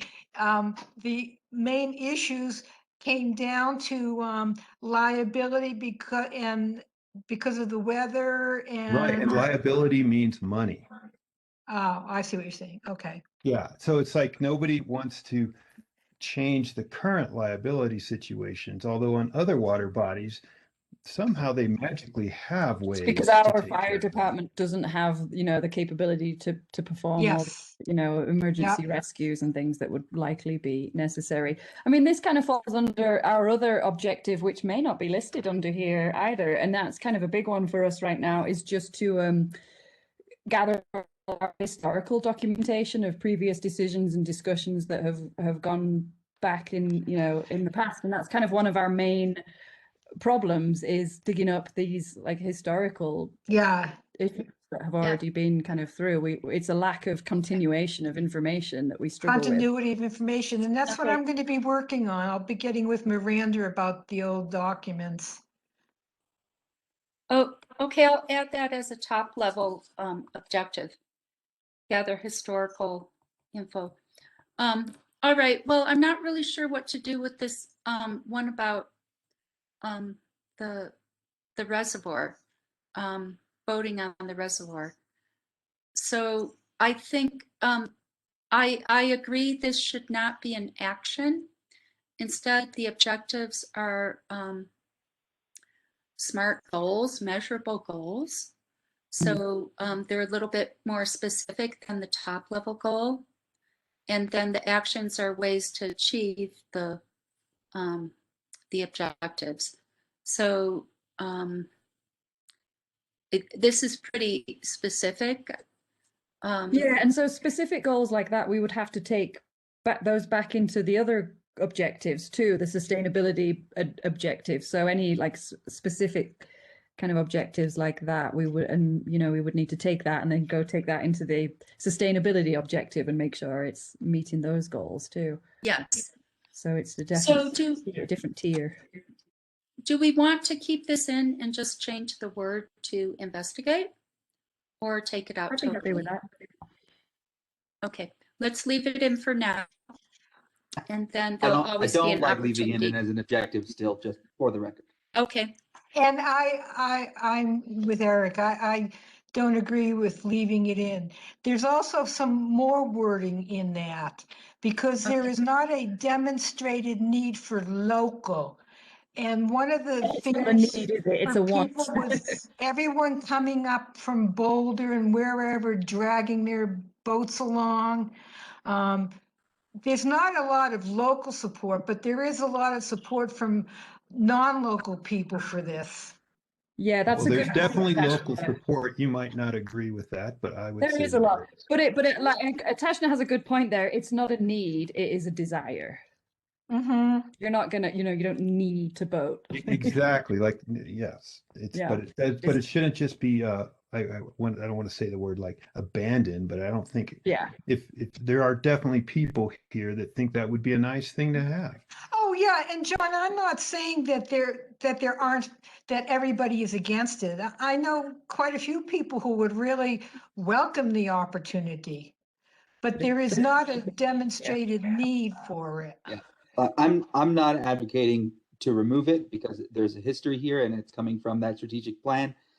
I just think that it shouldn't be an objective, that it should be an action under a larger objective like aquatic recreation. That Yeah. makes sense to me. Yeah, exactly. Yeah. Okay, Oh. okay, so we move it, we change the wording to investigate and move it to an action under objective 3.1. Under the aquatic, but change the wording to say Under- investigating a boating program on Barker Meadow Reservoir and just leave it at that. Investigate a boating program on Barker Meadow. Program Reservoir. Okay. And just leave it Okay. at that. Okay. And I will come up with an objective that it can fit under that would not be specific to boating on Barker. Well, it's that aquatics one. Oh, okay. All righty. I maybe will generalize the one above that. Okay, cool. Objective 3.3, develop the Nederland Community Center site to its full potential as a community gathering place for recreational, cultural, and social enrichment in partnership with the Nederland Community Center Foundation board when appropriate. I don't think we have a community center board. Yeah, interesting, because I mean, ProSap is not listed under any of this responsibility of that, and yet indoor recreation is a big part of parks and recreation. So, but yet we have no communication or input from between us and the community center. Okay, well, there's no board. I don't believe there's a board anymore. I think initially there was a board when the community center was established. And looking at the action items, A has been accomplished. B, it's basically all the goals there have been accomplished. They've all been carried out. Yeah, they did. So there's no need for 3.3. There's no need for that. It's done. There's no Okay. need for that. It's done. It's all done. I mean, D is even done. Except for Yes. showers, but that's on the way, I've heard too. The showers are on the Yeah. way. Yes, done. there's been some, there've been some grants found to put a shower in there. Like one shower for men, one shower for women, something like that. Yeah. But that's in the works now. Site plan for the community center. But I think Okay. a more appropriate objective would just be to continue the communication with the community center. That's something that we don't really have in terms of recreation. Well, we don't have it with any of them, but that's what we're doing now. You know, that last meeting when we spoke with Randy Lee and Dallas. Yeah, and- although we had no one from the community center. Well, that would be Dawn. Yeah, it would be Dawn, but So it's just a matter of talking with Dawn. We've overlooked Dawn, so it's establishing that avenue of communication with her. Oh, okay. Communication. So it sounds like ProSab has been working on communicating with all the organizations that are related to their mission. yeah. Is what I'm hearing. Yes. So maybe that's a more generic objective. Mhm. So I can work on that. So this one is done, Yeah, it's done. 3.3. Yeah. And then Objective 3.4, negotiate a mutual use agreement with Boulder Valley School District for outdoor recreational facility use to maximize and leverage public resources. Is this still relevant, still a desire that we have? Yeah, what do you think that refers to? Yeah, Is it referring to the high school? yes. I'm wondering if it's about having like junior soccer programs on high school Yeah. fields or elementary school fields or that kind of thing. Yeah, whether maybe public would be allowed to use the soccer fields? Yes, you use the fields. It's just like with using the high school parking lot. And over the years, Boulder Valley has said yes for a fee, of course, and then they've said no. So it Yeah. goes up and down. It's Yeah, in fact, that just reminds me of Tasha, what you said. I heard of someone last summer who was trying to run, they wanted to run on the track, but they weren't allowed to. You mean an individual or a Yeah, group? an individual, a resident from town wanted to go and use the high school track. Oh, yeah. Boulder Valley School District, their property is totally not integrated Yeah. into the community and they're not interested in it. And they cite various things like, well, like with the parking for Eldora, they'll cite the reason being, well, we need to keep it open for our school activities, or it's the liability issue again. So they've been approached before and they're not very amenable to it. So I have a different experience living in Boulder. I lived in the Githens Acres neighborhood in North Boulder, and it was adjacent to two schools, to Crestview and to Centennial Middle School. And Centennial Middle School had a really great outdoor track that nearby residents would run on, walk their dogs on. Wow. And there was a green space in the middle where kids would come and play soccer, pickup That's really games. nice.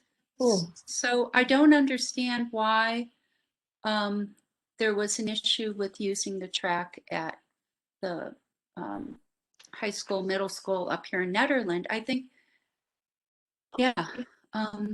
I think that it would be, I would like to keep that objective in because in the communities that I've lived in, it's been a cultural thing and the schools are so integrated into the community. They don't sit empty half the time, waiting for some school thing. So I think this is a very important objective to look at, to Sounds good.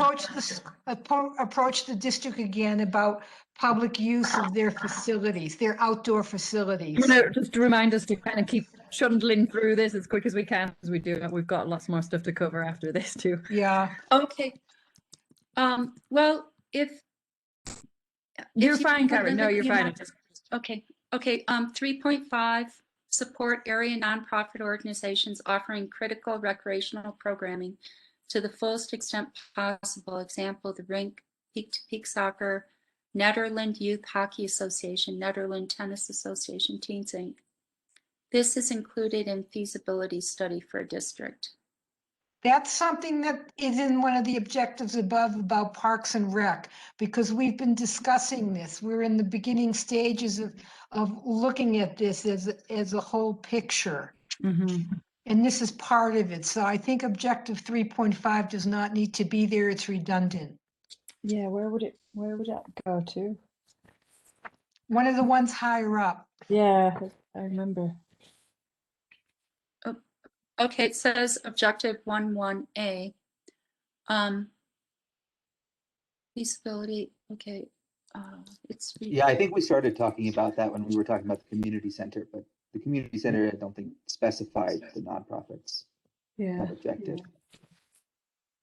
But even further up with the rec district thing. Okay. I think the thing to note from our end, Karen, is the conversations that we've been having have sort of brought up the idea that maybe the way these relationships between town and these nonprofits have been formed is not necessarily ideal and may not be the way that we want to move forward.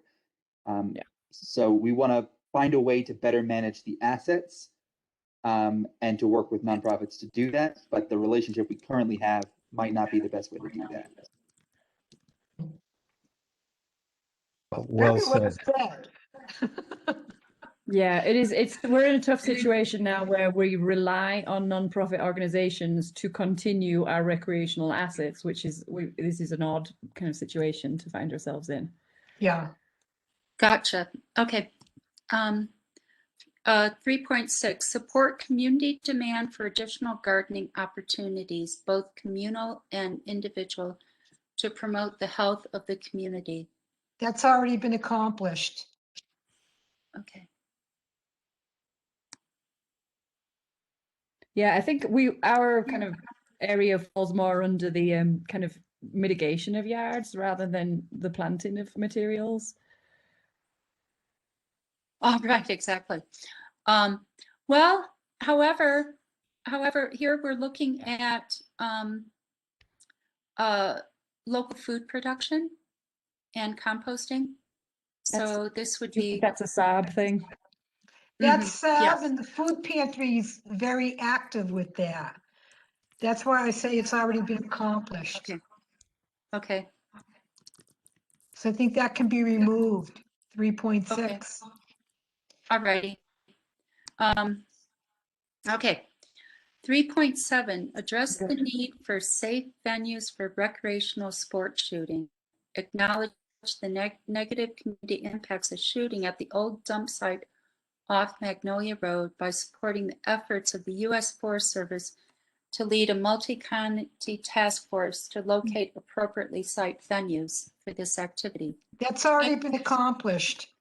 Yeah, that's my understanding too. Yeah. Yes. Okay. So that can be Although removed. in the There's ongoing in the- discussions about shooting at Magnolia. So No, the Forest Service already has, I don't know how the right way to say this, but there's already been spots that have been planned and they're being worked on for the whole district, not just up here. And Magnolia Road, the shooting area there, that's not on the plate. I think there's one area that they've designated up here, but it's not near Nederland. So that that's whole my- discussion has already been finalized. That's my understanding as well. Yeah. Although there was one community member who listed a shooting range in their Envision 2030 survey. That's something they'd like to see, but Well, yeah, it was there's a just lot one. of things that people would like to see, and there's a big difference between what people want and what they'll actually support. And there's also a big information gap with people.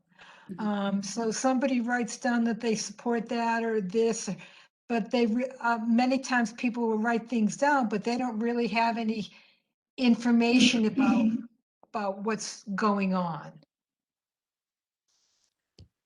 Okay, moving on to objective 3.8, support a mix of recreational and cultural activities and programs responsive to the interests and needs of Nederland area residents to support healthy, active, and culturally rich lifestyles.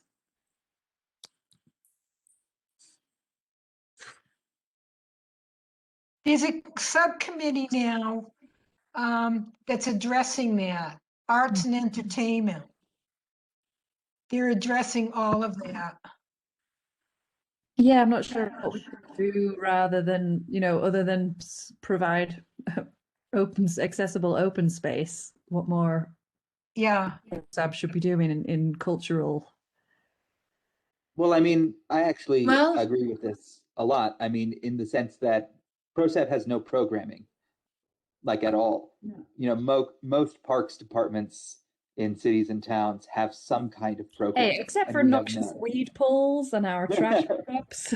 Right, but these aren't like supported with staff and like with a design or strategic plan, the things that we do when we can do them as volunteer effort, but to have a robust programming for ProSAP or for parks in general would be excellent to have in NED. Well, under the objectives, the only one that I see as pertinent to ProSAB would be D. Promoting environmental education, interpretation, and stewardship. No, but I think to Eric's point, Just that's to say that we that's support. Yeah. that's all that's pertinent to the way that ProSAB is formulated now. But if Nederland had a properly funded and staffed Parks and Rec department, we could have all these other things that are listed here. Yeah. Yeah, we're looking at 10 years. So we're looking at, what do we want ProSAP to look like in 10 years? And but again, I agree with Tashna that D is kind of the most valid, the most. I think so. In the past we've used a different verb instead of supporting a mix of recreational. I think it might be more accurate to say we're going to explore supporting a mix of recreational, blah blah blah. Like, is it within our remit to have a ProSAB sponsored after school program or summer camp program? These are things that exist in other municipalities, but I don't know how realistic they are here. Well, I think we need to be careful not to overextend ourselves. Mm-hmm. I mean, yeah, the C is a bit out of our reach to identify strategies to enhance, I mean, Yes. fitness is fine, but cultural arts, multi-generational family programs through those things. I mean, we would support organizations that did that. Yes, like Wild Bear, the community center, the subcommittee on arts and education, arts, culture and education, I think it's called. So there's other venues that are either doing it or looking into it. Right, but these envision committees are not linked to boards, right? So like this is for the way that our parks, recreation, and open space looks in 10 years, and just a vision for that, not an implementation. And we do support, the festivals and the use of parks areas as, as being a space welcoming to organizations and cultural events. So we would like to maintain, the welcoming atmosphere. Yeah, I think we just need to be careful, though, as I said, to not overextend ourselves and then have people holding us to, well, you said this and you said that. Mm-hmm. Yeah, we have limited resources. We have a lot of constraints, volunteers, financial constraints, land constraints, all. And there is some benefit to having a small number of goals and objectives and actions, things that we can focus on and accomplish and, be successful rather than spreading ourselves too thin. Yeah. So I totally get what you're saying there.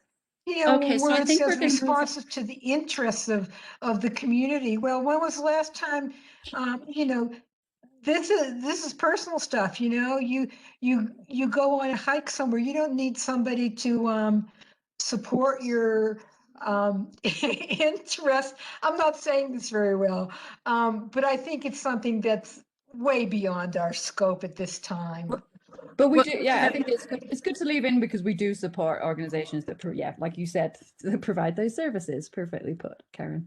Well, then just cut it down to support a mix of recreational activities, and cultural activities and programs, period. Response to the interests and needs. Okay, all right. Explore supporting, remove. Oh, okay. I have heard that from other people too. Programming coming up too, so we've got a lot of stuff happening the rest of this year, including lots of programming. So it does fall under that. Okay. Yeah, and I've heard that from other people is they don't want to see these this vision and the goals and objectives being prescriptive and telling people how to behave and how to act and what they need. So I totally get what you're saying there. Yeah, okay. Goal 4 is for open space. Objective, so these are all open space now. Objective 4.1, establish town documentation for acquiring desirable open space property in order to pursue land preservation opportunities. Yes.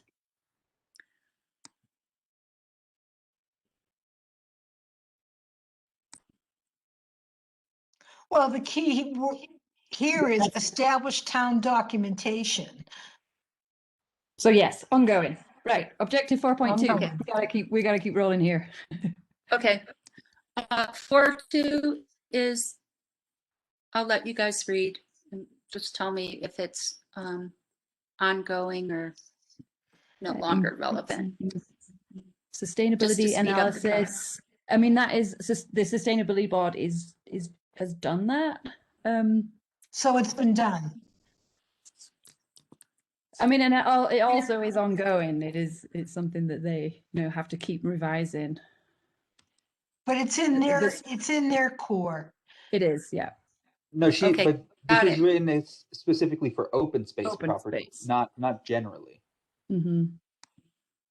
And we are the open space people. Okay, I so think- objective 4.2 and 4.3, I think that those can be combined and they're ongoing. Okay. yeah, I think that's smart. Mm-hmm.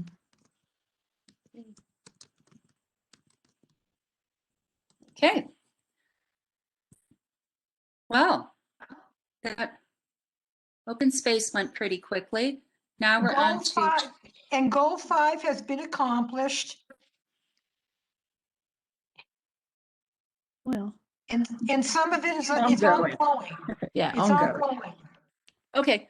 So how about We are in the objective? middle of Eric and Brian are in the middle of working on. Well, all of us are in the middle of objective 5.1. Okay. Mhm.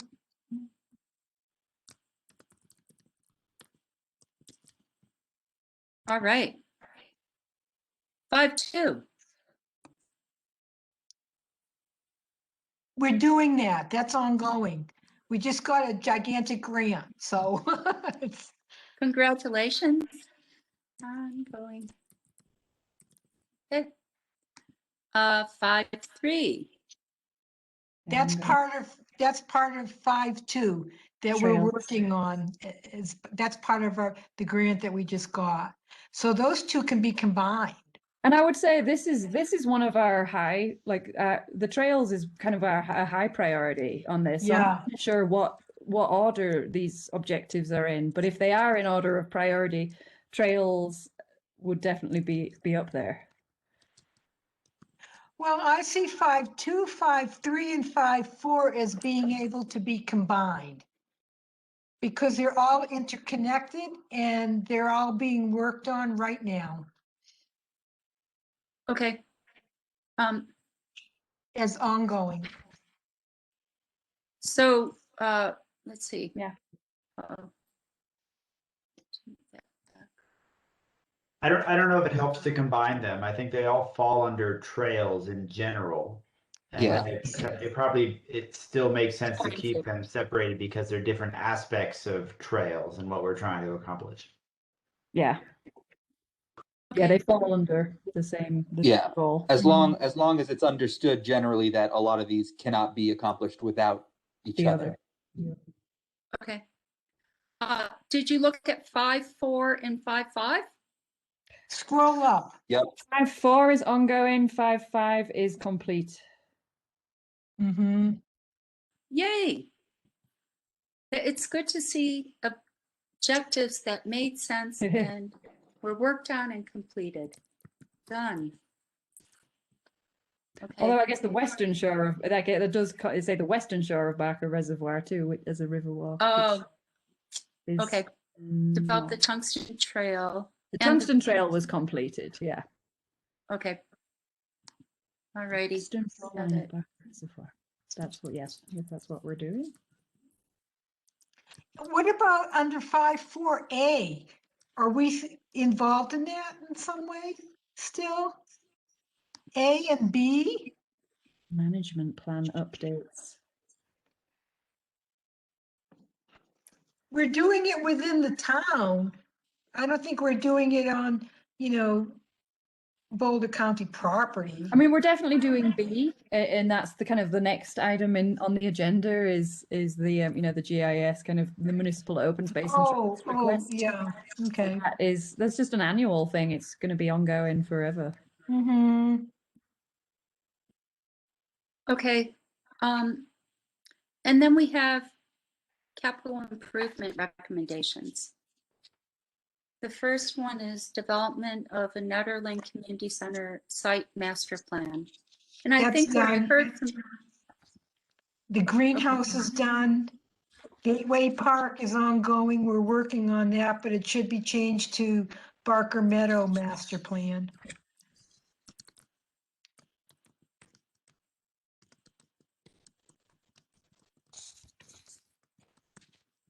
okay. Well, the community greenhouse is not done, right? Isn't that That was one, the one SAB that was thing, which canceled? is, yeah, but still it's done. And it was under SAB. So And the Nederland Community Center site master plan? that's that's done. Okay. All right. Great. Thank you so much. Yeah, thank you, Karen. Thank you so much for stopping by. Yeah. That was really helpful for us. I think that'll help us to kind of carry on with our goals and kind of prioritize these things. Okay. Sounds good. I'm going to be checking back in a few weeks about the specific action items. And I think what I'll do is we'll put together our best guess on what they should be under those objectives, along with other objectives, and get your feedback on it. Okay. Bye. Have a good night. Just keep them short. Thank you. Oh, that's good. Thank you, Karen. See ya. Thank you. Bye. I think I'll probably listen, but not have my video on. Okay. Okay. Bye. So we have next Trails Master Plan. So Brian and Eric, with any updates? I know I'm just still kind of tweaking the trails map, but yeah, any updates that you guys have? Yeah. So Miranda worked with the person who does the Town of Nederland website. We're going to repurpose the survey that we built in SurveyMonkey to be hosted on just the town website. I think there's still a few little technical tweaks that we want to make before that's ready to go live, and perhaps Miranda has an update on that. I do. Not. So we had to purchase. Can you hear me? Yes. Okay. We had to purchase an upgrade which was much cheaper than the SurveyMonkey. So that's been done, and Kay's working on now revamping the survey on our site. It won't be as interactive of a map, but we can get close. And so the hope is to have that done by early next week to share back with Brian. And then once he's looked it over, share with the whole ProSab group. Okay. Cool. Miranda, one quick question about that. Is there the ability on that survey to make it so that people cannot be taking it multiple times? Or do we you care?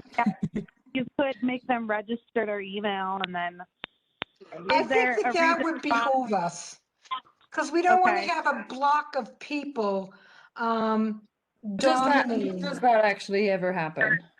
Yes.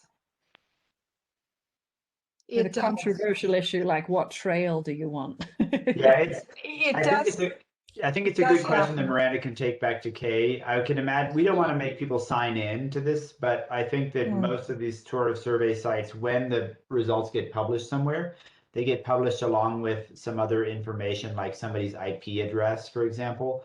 So if we look at the survey results and see that multiple similar results came from the same device or the same IP address, we could probably just eliminate some of those answers if we want to. Okay, I suppose it does depend on what the subject is, like housing or recreation or something, or swimming pools. So, yeah, okay, you have a good point, Jesse. Okay. Yeah, I get that too. And just in the interest of time, I'll give another short update. So I got connected with the Boulder County GIS management team, the people who put together the Boulder Area Trails map. And they kind of walked me through the process of how they put together that trails map before working with Chris and Nikki. And I think one of the questions we've had in the past was whether we should be looking to include things like social trails in any of our official publications that we present to people. Many people might already know this, but it's useful for me to hear it. Various agencies don't want us to publish unofficially maintained trails. So, for example, if we know about trails that traverse Boulder County open space or U.S. Forest Service property that connect different parts of Nederland town to other official trail systems, we shouldn't be showing these on any of our trails. How about if people would like those social trails to become a real trail? Yeah, that is possible. And so I think that when we put together this survey, Stinky Gulch is the one that I'm thinking of. Like Stinky Gulch is private property, but it's like it's been identified for years as like an identified trail connector. So I guess there's two questions, right? In terms of maps that we publish for general consumption to say, hey, go off and enjoy Nederland's area trails, we shouldn't be showing those things until they're official. The other thing is that if we're doing some sort of public forum or survey or whatever, and we want to ask people, where would you like to see trails? There we can totally put in like hypothetical trails where wink, wink, nudge, nudge, actual unofficial trails already exist. Yeah. And then the only other thing I learned from them, which I think it could be useful for us, is that in the fullness of time, rather than Jessie breaking out her Adobe Illustrator skills and drawing trails on a map somewhere, if we end up wanting to contribute our own trails data to their larger database of trails, they can just publish an actual digital map for us that we can then take and repurpose and put it in different places and present big awesome trail maps in the various parking lots or trailheads, or make smaller versions for web consumption or whatever. But I think that would be more future proof for us than like hand drawing maps and finding a way to hand them out. So what would be the processes to step towards that? Do you know? So say we come to say there's actually a town of Nederland trail that isn't represented in their maps right now. We could literally just like put it on a piece of paper and draw where it is and hand it to them, and then they would go in and digitally create that in their mapping software. So they're just gonna send us some images and then after it's in their mapping software, then they can help us produce images for what we want to use them for. Does that make sense? Yeah, the city of Boulder and Boulder County are going to do this for free for another municipality.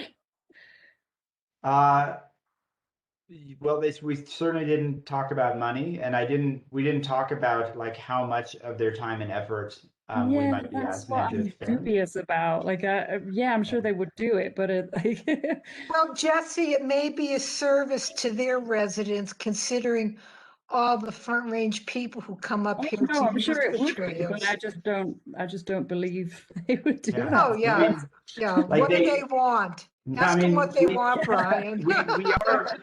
we are Boulder County residents, so yeah, they're not necessarily doing it for free for Nederland town. They're doing it for the Boulder County residents who live in Nederland town or who visit Nederland town. Yeah. So I think they also acknowledge that they are more well-resourced than any of these other agencies or municipalities, and they're the ones who can do it. Yeah. yeah, good. That's a good question, and I can follow up with them when I have my next conversation with them. I'm just thinking of like some of the uses that we use our maps for too. Like we give our maps out at the visitor center. We want one for like the kiosk near the RTD. Yeah. Well, so I mean, you know about these things. Ultimately, what they would probably do is give us a couple of versions of vector-based maps that we could just do whatever the heck we want to with until we need it updated again. Yeah, that would be great. And so we wouldn't be going to them every time to say like, hey, I need you to publish one that's 400 pixels by 600 pixels. That we would take on that based on the source files that they give us. Yeah. Awesome, Brian. Thank you for looking into that. Super cool. But will they do trails that are hypothetical that we want to exist but don't exist yet? Well, no. The short answer to that is no. And until they're real, I don't think they want to represent them. They would kind of cover the public trails, and then we would do like the community survey kind of trails, social trails. Yeah. So like, for example, if we're publishing a hypothetical map for a survey or for a community forum that has a hypothetical trail on it, we would probably take their source map and then we would just draw something squiggly. I was hoping that we could give them GPS data of a trail that we want to exist, and then have them I think they seem pretty reluctant about that. something. I think, I mean, GIS software is pretty awesome. Like they could represent the hypotheticalness of that trail in their software such that it doesn't publish everywhere, but they're not willing to do that, I don't think. Yeah. Well, they have to draw the line somewhere. Okay. No pun intended. No, I mean anything. Yeah, anything that we could do to kind of reduce our workload is sure awesome. Yeah. I know from my time working with the county that county parks is very interested in all the regional trails and lots of interconnections. So I can see that they don't, probably wouldn't charge for showing the legitimate connections to their trails from ones in town. That makes perfect sense to me from what I know of the county. And yeah. I mean, it would flow a lot easier for them on that side then too. They could, incorporate the Nederland trails into all the connected trails. Yeah. I think ultimately they want to be the source of truth of trails in the area, and those trails can be Nederland maintained trails, they can be county maintained trails, they can be Forest Service maintained trails, but they don't want a bunch of different people out there willy-nilly trying to represent the truth in a different way. And so I think that's part of the reason why they're willing to do this. Sweet. No worries. And then I'm not sure if we were going to cover this during this topic or not, but they did tell me about this Trails Grant program. Yes. Yeah, let's do that. So it's late and we don't have tons of time. Maybe I'll just talk to folks in a smaller setting about that one, just to see if we want to try to do it, or do you think it's worth spending 10 minutes on now? Most of us, I know Atashna and John and Chris Perret and myself were all part of the discussions. I guess it was not last year. It must have been the year before. I get my years mixed up now. Okay. Thanks to last year. But we applied for one, or, Chris Pelletier applied for one, and it was like Old Town connectors to the trails behind the high school, and they were awarded that funding. So I would just be interested in following up on the status of that, because we were awarded that funding and I'm not sure anything actually happened. Nothing happened. Oh, yeah. interesting. But that was this grant, and it only applies to land outside of town limits, which is again. Yeah, so it's something to follow up on. Okay. Yeah, I'd be happy to connect with you need and to follow up on it. Would be a good person to follow up with. Yeah, I don't know if she's been here the whole time, but I see Nikki on here now as well. I don't know, Nikki, do you have any information about what might have happened to that?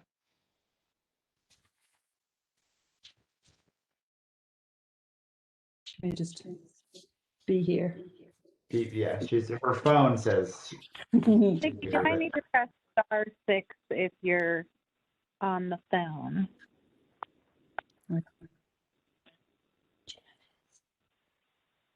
And they do have a deadline, don't they, Brian? Do you know what that deadline is? Oh, sorry. Oh, carry on. No, do carry on. Oh, I was going to say, I can look through my emails. I don't know if I have a ton of information. I think Chris is your person, but you know, I get CC'd on things, so let me see what I can find. If I do see something, I'll send it to Jesse and to Brian. That sounds great. And I think that your concern, rightly so, was that the town staff have their hands quite full now with this recently awarded grant and other things, and that if we're going to try for another round of this Trails Program grant, that we don't want it to be reliant on town staff to kind of make that happen, which. And it We're does fall happy- outside of the town, so it's that Right. extra. We can provide kind of some of that administrative support, but definitely not Yeah. the hands-on.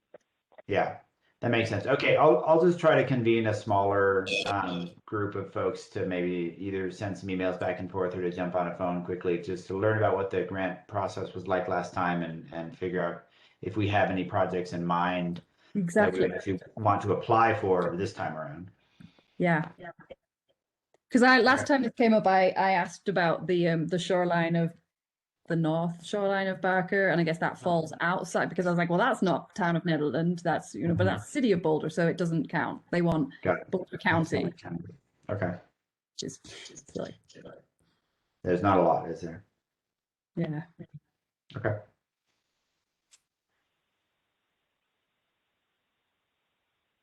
All right, so yeah, moving on. I guess we'll just have a quick discussion about the Resilient Community Grant that we got awarded. Congratulations, everybody. Yes, pats ourselves on the back. Yay. Finally. So we are going to have Third or fourth try. very busy, yeah. Third try for over here. Yeah, so we're going to have a really busy summer with kind of coordinating all this now. Nikki and Miranda and Ariel and myself are going to meet next week just to kind of start planning out the next steps, and then we're going to get given a grant coordinator from GoCo who's going to start bringing these meetings in, and so we'll get the kind of the budget requirements and the timeline and the logistics. Do you have anything else to share about kind of that stage of it, Miranda? I know it's So yeah, we've received an email today just to meet with GoCo, Chris and I, just to go over kind of, to your point, like all of the administrative pieces of that, and that's scheduled for Tuesday. So when we all connect on Wednesday, we'll have all the details for how to move forward. Because we need to start buying stuff, really. Yeah. So I want to know how the financial piece works. Chris and I did talk tonight that we recommend, keeping your kind of subcommittee, and obviously that right now consists of myself, Nikki, Jesse, and Ariel. So we could add one more ProSab member. I'd love to not have to publicly notice every administrative meeting. I'm happy to if you want more, but I would maybe just ask you consider keeping it a small group and then continue to provide updates to ProSab at the full meetings. that makes sense. Yeah, Yeah, I imagine it's be a lot needed. Yeah, I could see that group needing to connect quite a bit. And so having to, again, it's my job, so I'm happy to notice it if that's what you choose to do. It's a lot. And so it's just a request that you consider keeping it small but mighty. Yeah, I mean, I would let's stick with that first, because we're going to go into detail about, you're buying all of the proceeds, the budget and kind of the technicalities of how that is all going to work, and the refunds, and like you said, all the administrative details is going to get real fun now. And then timeline too. Sorry, yeah, Miranda. the second email is saying, congrats. They basically were like, congrats, let's talk on Tuesday. And that's really all I've got at the moment. Okay. I mean, one thing on my end, I have been in touch with this naturescape artist, and he does one of the big issues on that side is to start sourcing kind of and looking into invasive species and fire mitigation wood that they could use for building, and that's going to be especially like things like willow. So start reaching out to the the forestry resource station and anyone who might be doing kind of creek mitigation in the next coming months. I will update you more about that too. I need to connect with Ariel to talk more about the team's work side of things, about the youth crew. Tentative date for the youth crew for the kind of the artist's installation is going to be September. So just as a tentative date. So we have to choose a location, don't we? Yeah, and I'm sure that kind of be, we'll have to discuss the logistics and the building specs, and yeah, what his needs are for that.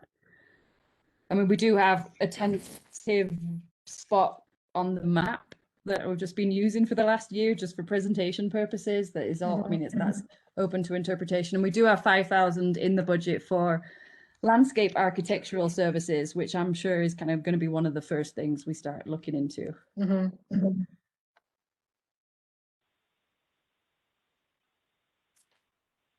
Yeah, questions on that? It's ongoing. Jesse, sorry. No, when we're done with this, wrapping this up, I'd like to just go back to because I did find this document about the trails request, and I'd just like to quickly share it, but we can wrap up GoCo first. Yeah, I mean, there's not a whole lot to say about GoCo right now. It's got the award now. Yeah, next planning steps. Happening. We're very congrats to everyone. Okay, taking us back. So I just forwarded this document to Brian and Jesse, but in essence, Nederland submitted 2 requests. The first one was about trails near Barker, and their response was they don't do that because it's within town jurisdiction. But then you've got comments about the trail by the high school, and the response was Boulder County looks forward to coordinating with us on this project. We'll resume summer of 2020. And I think we all know 2020 was kind of a wash. So I think it is worth connecting back with them to see about what they're thinking, reinvigorate this program. Yeah. So last year update was actually, unfortunately, as of June, and I think it kind of just fell off their radar too, because I know we had a few meetings about this, and it just kind of kept getting tough to connect. So yeah, I would say full steam ahead on project number 2 here. Yeah, I would love us to follow up with that, because it's really like an important way for kids to get to school without walking on the road. And it looks like Tina, who Brian's already in touch with, I would just maybe forward this back to her and keep talking to her. So we never filled out.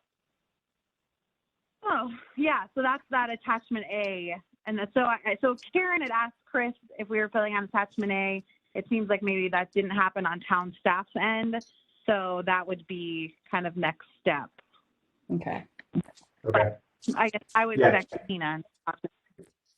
Right on. Thanks for sending that over. I'll look through it and figure out kind of what we need to do next and try to make sure that the people who do those next things are not town staff members. Sounds good. And it's on page 29 of that document, I think, the Nederland part. Got it. Okay.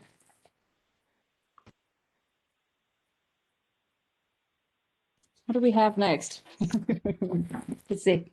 Oh yeah, I was just going to mention. So we did have an email from a resident who was pretty concerned about the trail on the north side of Barker Reservoir, just about safety and liability concerns and about the washouts. So hopefully we can figure out a way to connect with the city of Boulder about them addressing that. And I'm hoping that maybe us improving the trails around the western side will give us a little bit more leverage to force them to improve the trails on that side, because they're really bad. I thought that the grant that we just got also includes the front, it includes South Beach, and it includes the north side. No, it does not include South Beach, and it does not include the north side. It's just the western Gateway Park. Oh, okay. So Jesse, she actually called me too. So this is a done thing. I've already sent her to City of Boulder. I also followed up with City of Boulder myself, and I gave her all the information to our GoCo grant, and she was very excited that we were at least doing stuff on our end. Yeah. I don't want to say it's done, but No, I mean, I replied to her too, but it would be nice to follow up because it's a really valid point. Like that trail is really bad.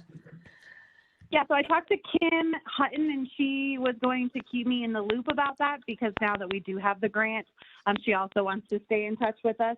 You know, they wrote that letter of support too. So I'll just keep it kind of as a flagged item to keep my pulse on. Thank you. Awesome. Is that area? I know that area is intergovernmental, isn't it? Like Excel, City of Boulder, and with the liability issue, with the condition of that trail, I think in general there's a perception from people in Nederland that trail belongs to Nederland, and the optics don't look good. So I think it might behoove us to let the public know that Put a that sign up property. saying now entering City of Boulder Yes. property. That's Let the public know that that is not, you know, that it doesn't belong to Nederland. If anybody has any concerns, that here's the phone number to call. Love it. Go in with some little signs like by the washouts. This washout belongs to Boulder. Yeah, maybe we can spend some GoCo money on that. Just a minor segue on this one. I didn't capture that guy's name, but the fire mitigation dude that was introduced by our guest speakers today. So do we? Yeah. One of my thoughts in that was that he might be the right person to talk to about the Big Springs egress concepts that we've been bandying about. I don't know if his focus was on mitigation or on evacuation or just in general preparedness and possible response, but we shouldn't lose the opportunity to follow back up with him to understand how he can help us. Yeah, I mean, we do have a subcommittee to talk about that, so he would be a great person to kind of get in on some of those more in-depth discussions on that. Keith Stagg. Yeah. Great. Yeah, and we've got Maya's. I can send over my contact information for anyone who wants it too. Yeah, I think just from recording action items and who might do something next, we should definitely not let him fall through our grasp. Yeah, so yeah, everyone keep in mind. I mean, this would be a great thing for Rick to keep in touch with too about, you know, areas that would be most valid for worthwhile for mitigation projects. For the Take a Hike program too. So that's definitely something that everyone should kind of keep at the front of their minds. Yeah. Anything else, or can we move on to the last item? We're doing and the last one is just a quickie. It is just ProSAP reported and communications attaching a pull together, like everything that we have done for the last few months. And we've done a lot. We've done a lot. I didn't realize like how much, like she did a great job pulling all that stuff together. It makes you realize like how much we do, and that is I think that's a valuable part of communications. So yeah, she was gracious enough to let me like put that information into like story form, and then hopefully we'll get to send that off. So we can send out, maybe should we send out a version to everyone, and you can let us know what you think, and then we'll okay it and send it off to Mountaineer. Yeah, I think that's good. Okay. That's it. Oh, the Mountaineer deadline is Mondays at noon. So it's kind of weird, Tasha, too. Like she's got the next 2 weeks full, so anything that's sent in now won't go in until April.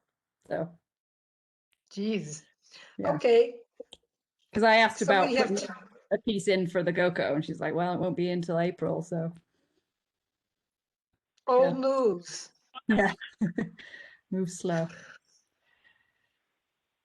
But this is great. Yeah, thank you, everybody. Like, it's really lovely to have such an engaged and active board, and like, I really appreciate, you know, especially Brian. You're doing so much outside of meeting times, and thank you, Daniel, for taking the minutes and just active and engaged. Really, really appreciate that. Well, thank you, Jesse, for tying all this stuff together and Yeah. keeping it moving. We're Thanks for doing getting great. us We're that doing good. GoPro grant. Yeah. That's Yeah. big.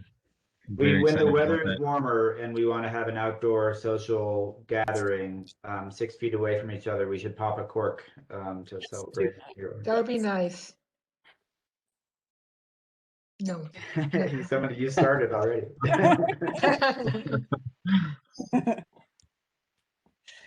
All right. Let's see. Let us go. Let Yeah. us go. What time is it? It is 9:25. You're done.